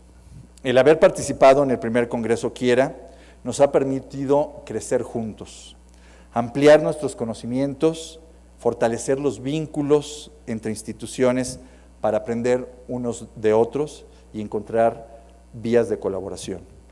Todo esto en 3 días. El tiempo se fue volando.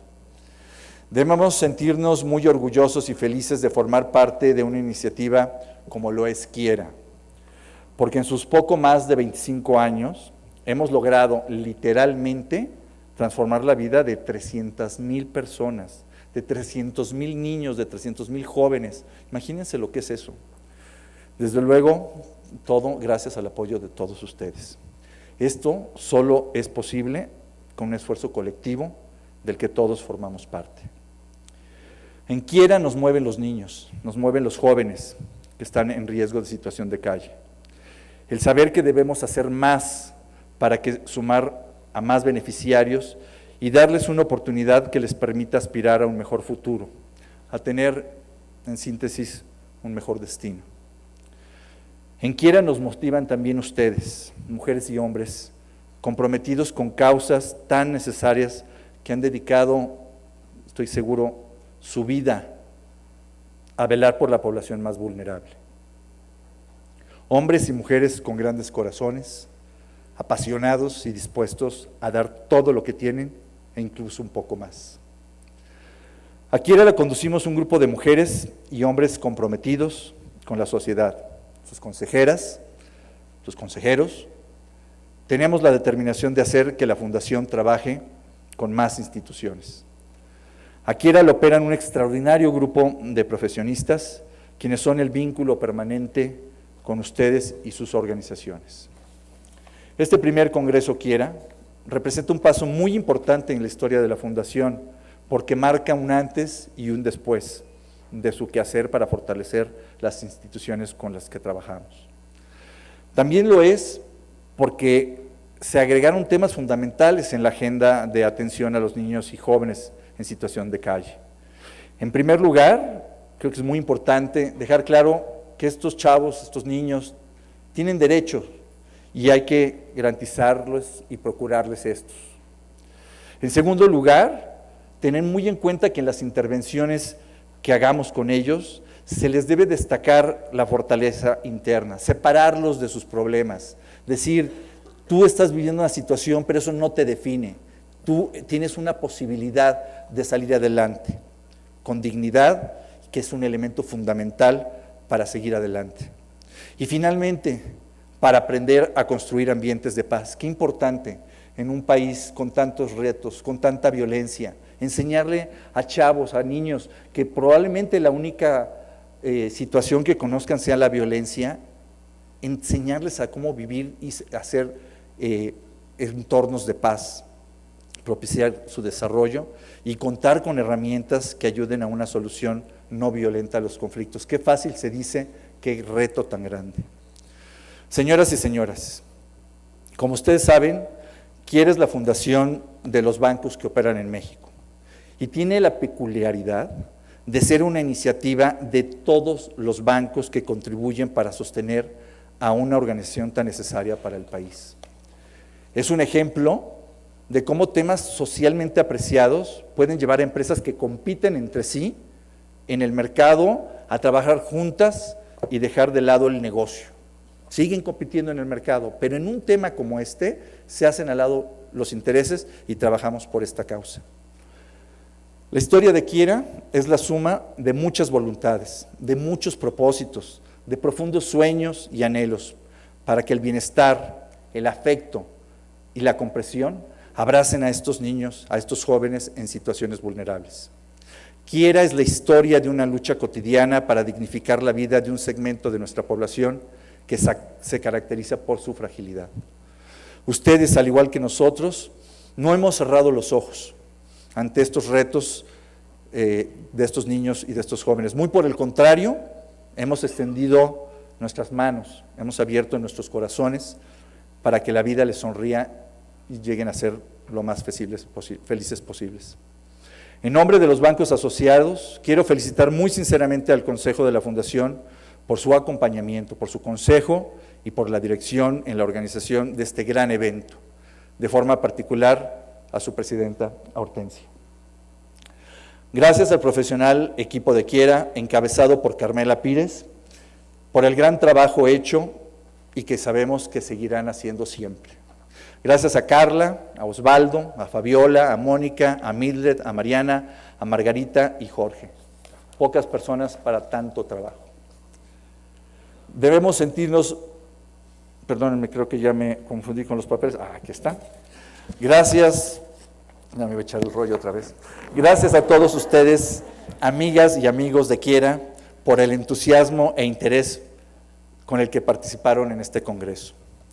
Tenemos una cita para el próximo año. Este fue el primero y vienen más. Les deseo un buen regreso a sus destinos, a sus casas, y los invito a que sigamos trabajando por el bienestar de nuestros niños, de nuestros jóvenes, que tanto lo necesitan. Muchas gracias.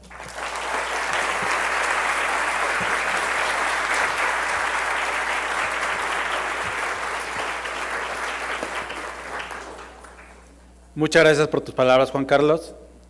Le pido ahora a Hortensia Mestre de Niño de Rivera, presidenta de Fundación Quiera, que pase al estrado a dirigirnos unas palabras.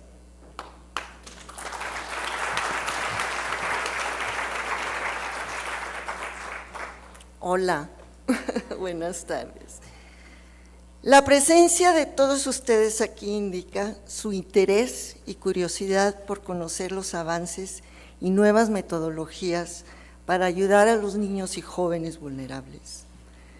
No tengan miedo a modificar o incluir un nuevo enfoque al modelo con el que trabaja cada una de sus instituciones. Recuerden que toda falla o acierto tiene un aprendizaje. El cerebro humano es igual al de un chino, irlandés o mexicano. Constantemente la ciencia descubre las reacciones de nuestro cerebro a situaciones traumáticas, miedos o alegrías. A partir de ahí se van desarrollando nuevas herramientas para permitir intervenciones exitosas para que los beneficiarios puedan confrontar y superar las situaciones difíciles. El Congreso Quiera 2019 nos presentó una nueva forma de acercarnos y entender que todo ser humano en cualquier ámbito que se encuentre tiene una fortaleza para construir su plan de acción. Aprendimos a que se obtiene más trabajando sobre lo positivo y existente que señalando las carencias. Concluimos la importancia de la intervención con el núcleo familiar y hacerlo con el enfoque de ambientes seguros y la relevancia de sus apegos nos da las herramientas necesarias para ayudar a los niños y adolescentes a enfrentar una sociedad adversa, enojada, igualmente que es una problemática no exclusiva de México. En los talleres vimos que las dificultades de las instituciones no son exclusivas, hay similitud entre ustedes. Y creo que al saber eso es como una lucecita y poder decir, bueno, no somos los únicos, ¿no? Los talleres, la interacción entre ustedes, ver cómo lo han resuelto otros, formar alianzas, saber a quién dirigirse y así poder solucionar los obstáculos que se presenten en los caminos. Al oír y ver sus inquietudes, hemos aprendido de ustedes lo que para nosotros, Fundación Quiera, será de gran valor para ayudarles en los futuros proyectos. Quiero agradecer a cada uno la entrega, profesionalismo y pasión para esa labor que realizan cotidianamente y que escogieron libremente para ayudar a los niños y jóvenes que son la base de nuestra nación. Los admiro mucho y los respeto. Muchísimas gracias.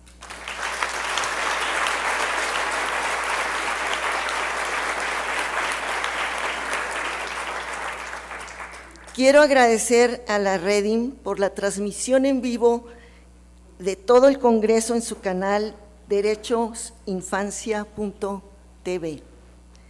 También contamos con el valioso apoyo de A&B Soluciones, empresa de producción audiovisual, quienes nos donaron el sistema de audio y estructura para los stands. Muchísimas gracias.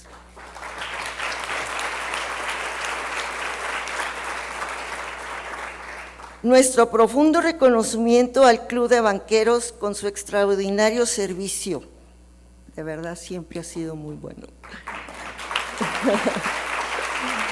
Y a la ABM quienes nos apoyaron con la logística del evento, y nuestra admiración y agradecimiento a nuestros compañeros de la ABM por su coordinación de la actividad de networking.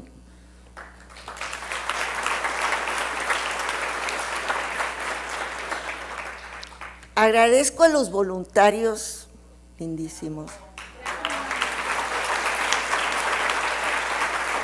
que nos acompañaron durante todo el evento. Ellos son beneficiarios de la institución Jóvenes Constructores de la Comunidad. Les pedimos que pasen al frente, por favor, para entregarles su diploma. Maravillosos.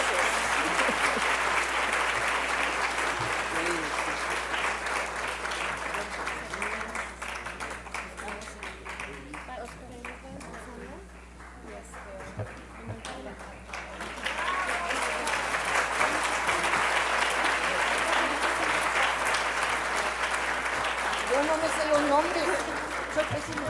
Roberto es el de la colina. Zuleima.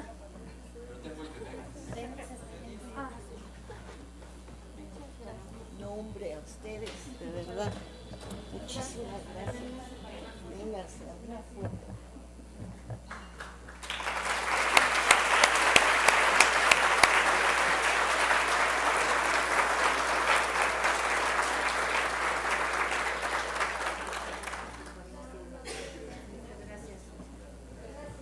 Hombre, a ustedes. Gracias. A ti. Gracias. Muchísimas gracias.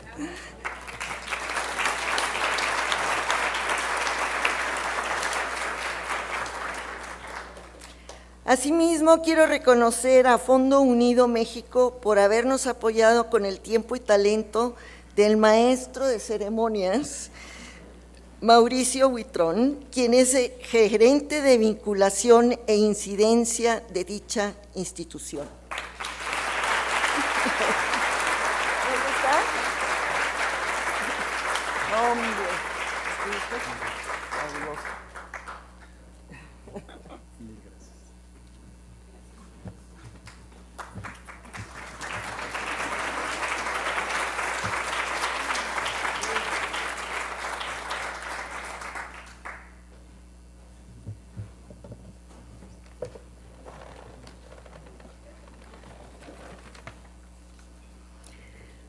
Quiero hacer una mención especial a los patrocinadores del Congreso de Quiera 2019, que con gran entusiasmo se sumaron y nos ayudaron a hacerlo aún más especial.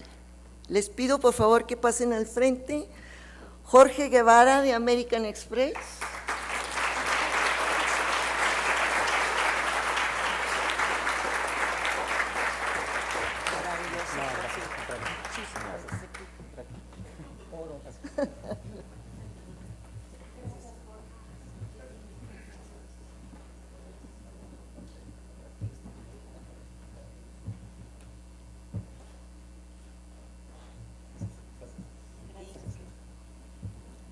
Ramón Díaz de Avances.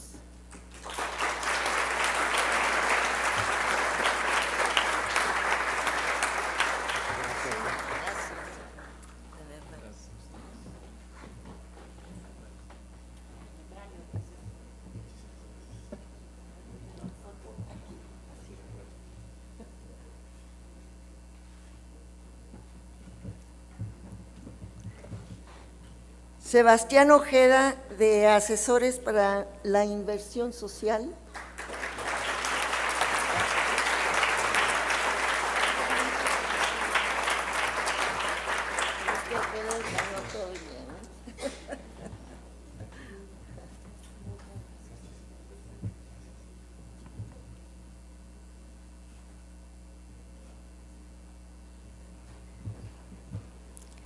Gabriela Orozco, de Fundación Merced. Maravilloso.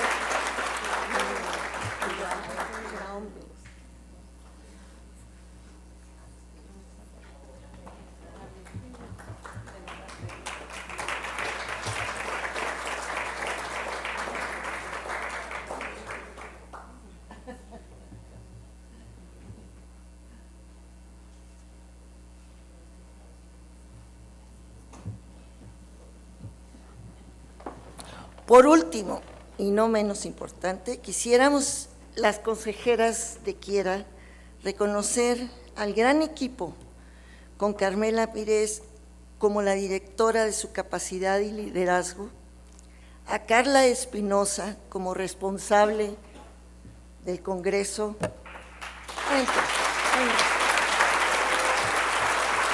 a Osvaldo Juárez,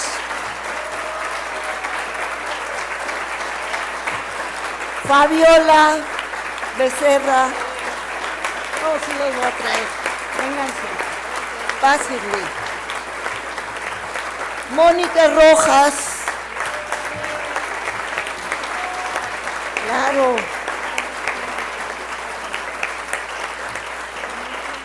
Mariana Prieto,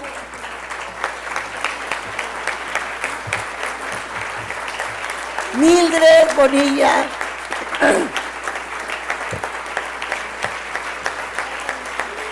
Margarita Mesa,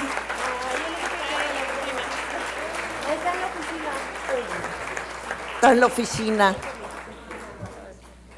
Jorge Pérez,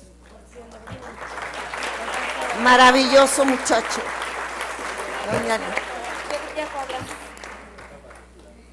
y las becarias Elena e Idalí.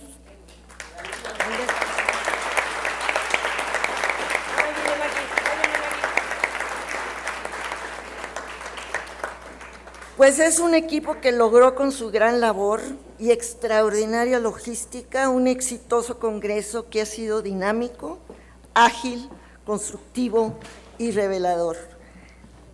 Un aplausote para él.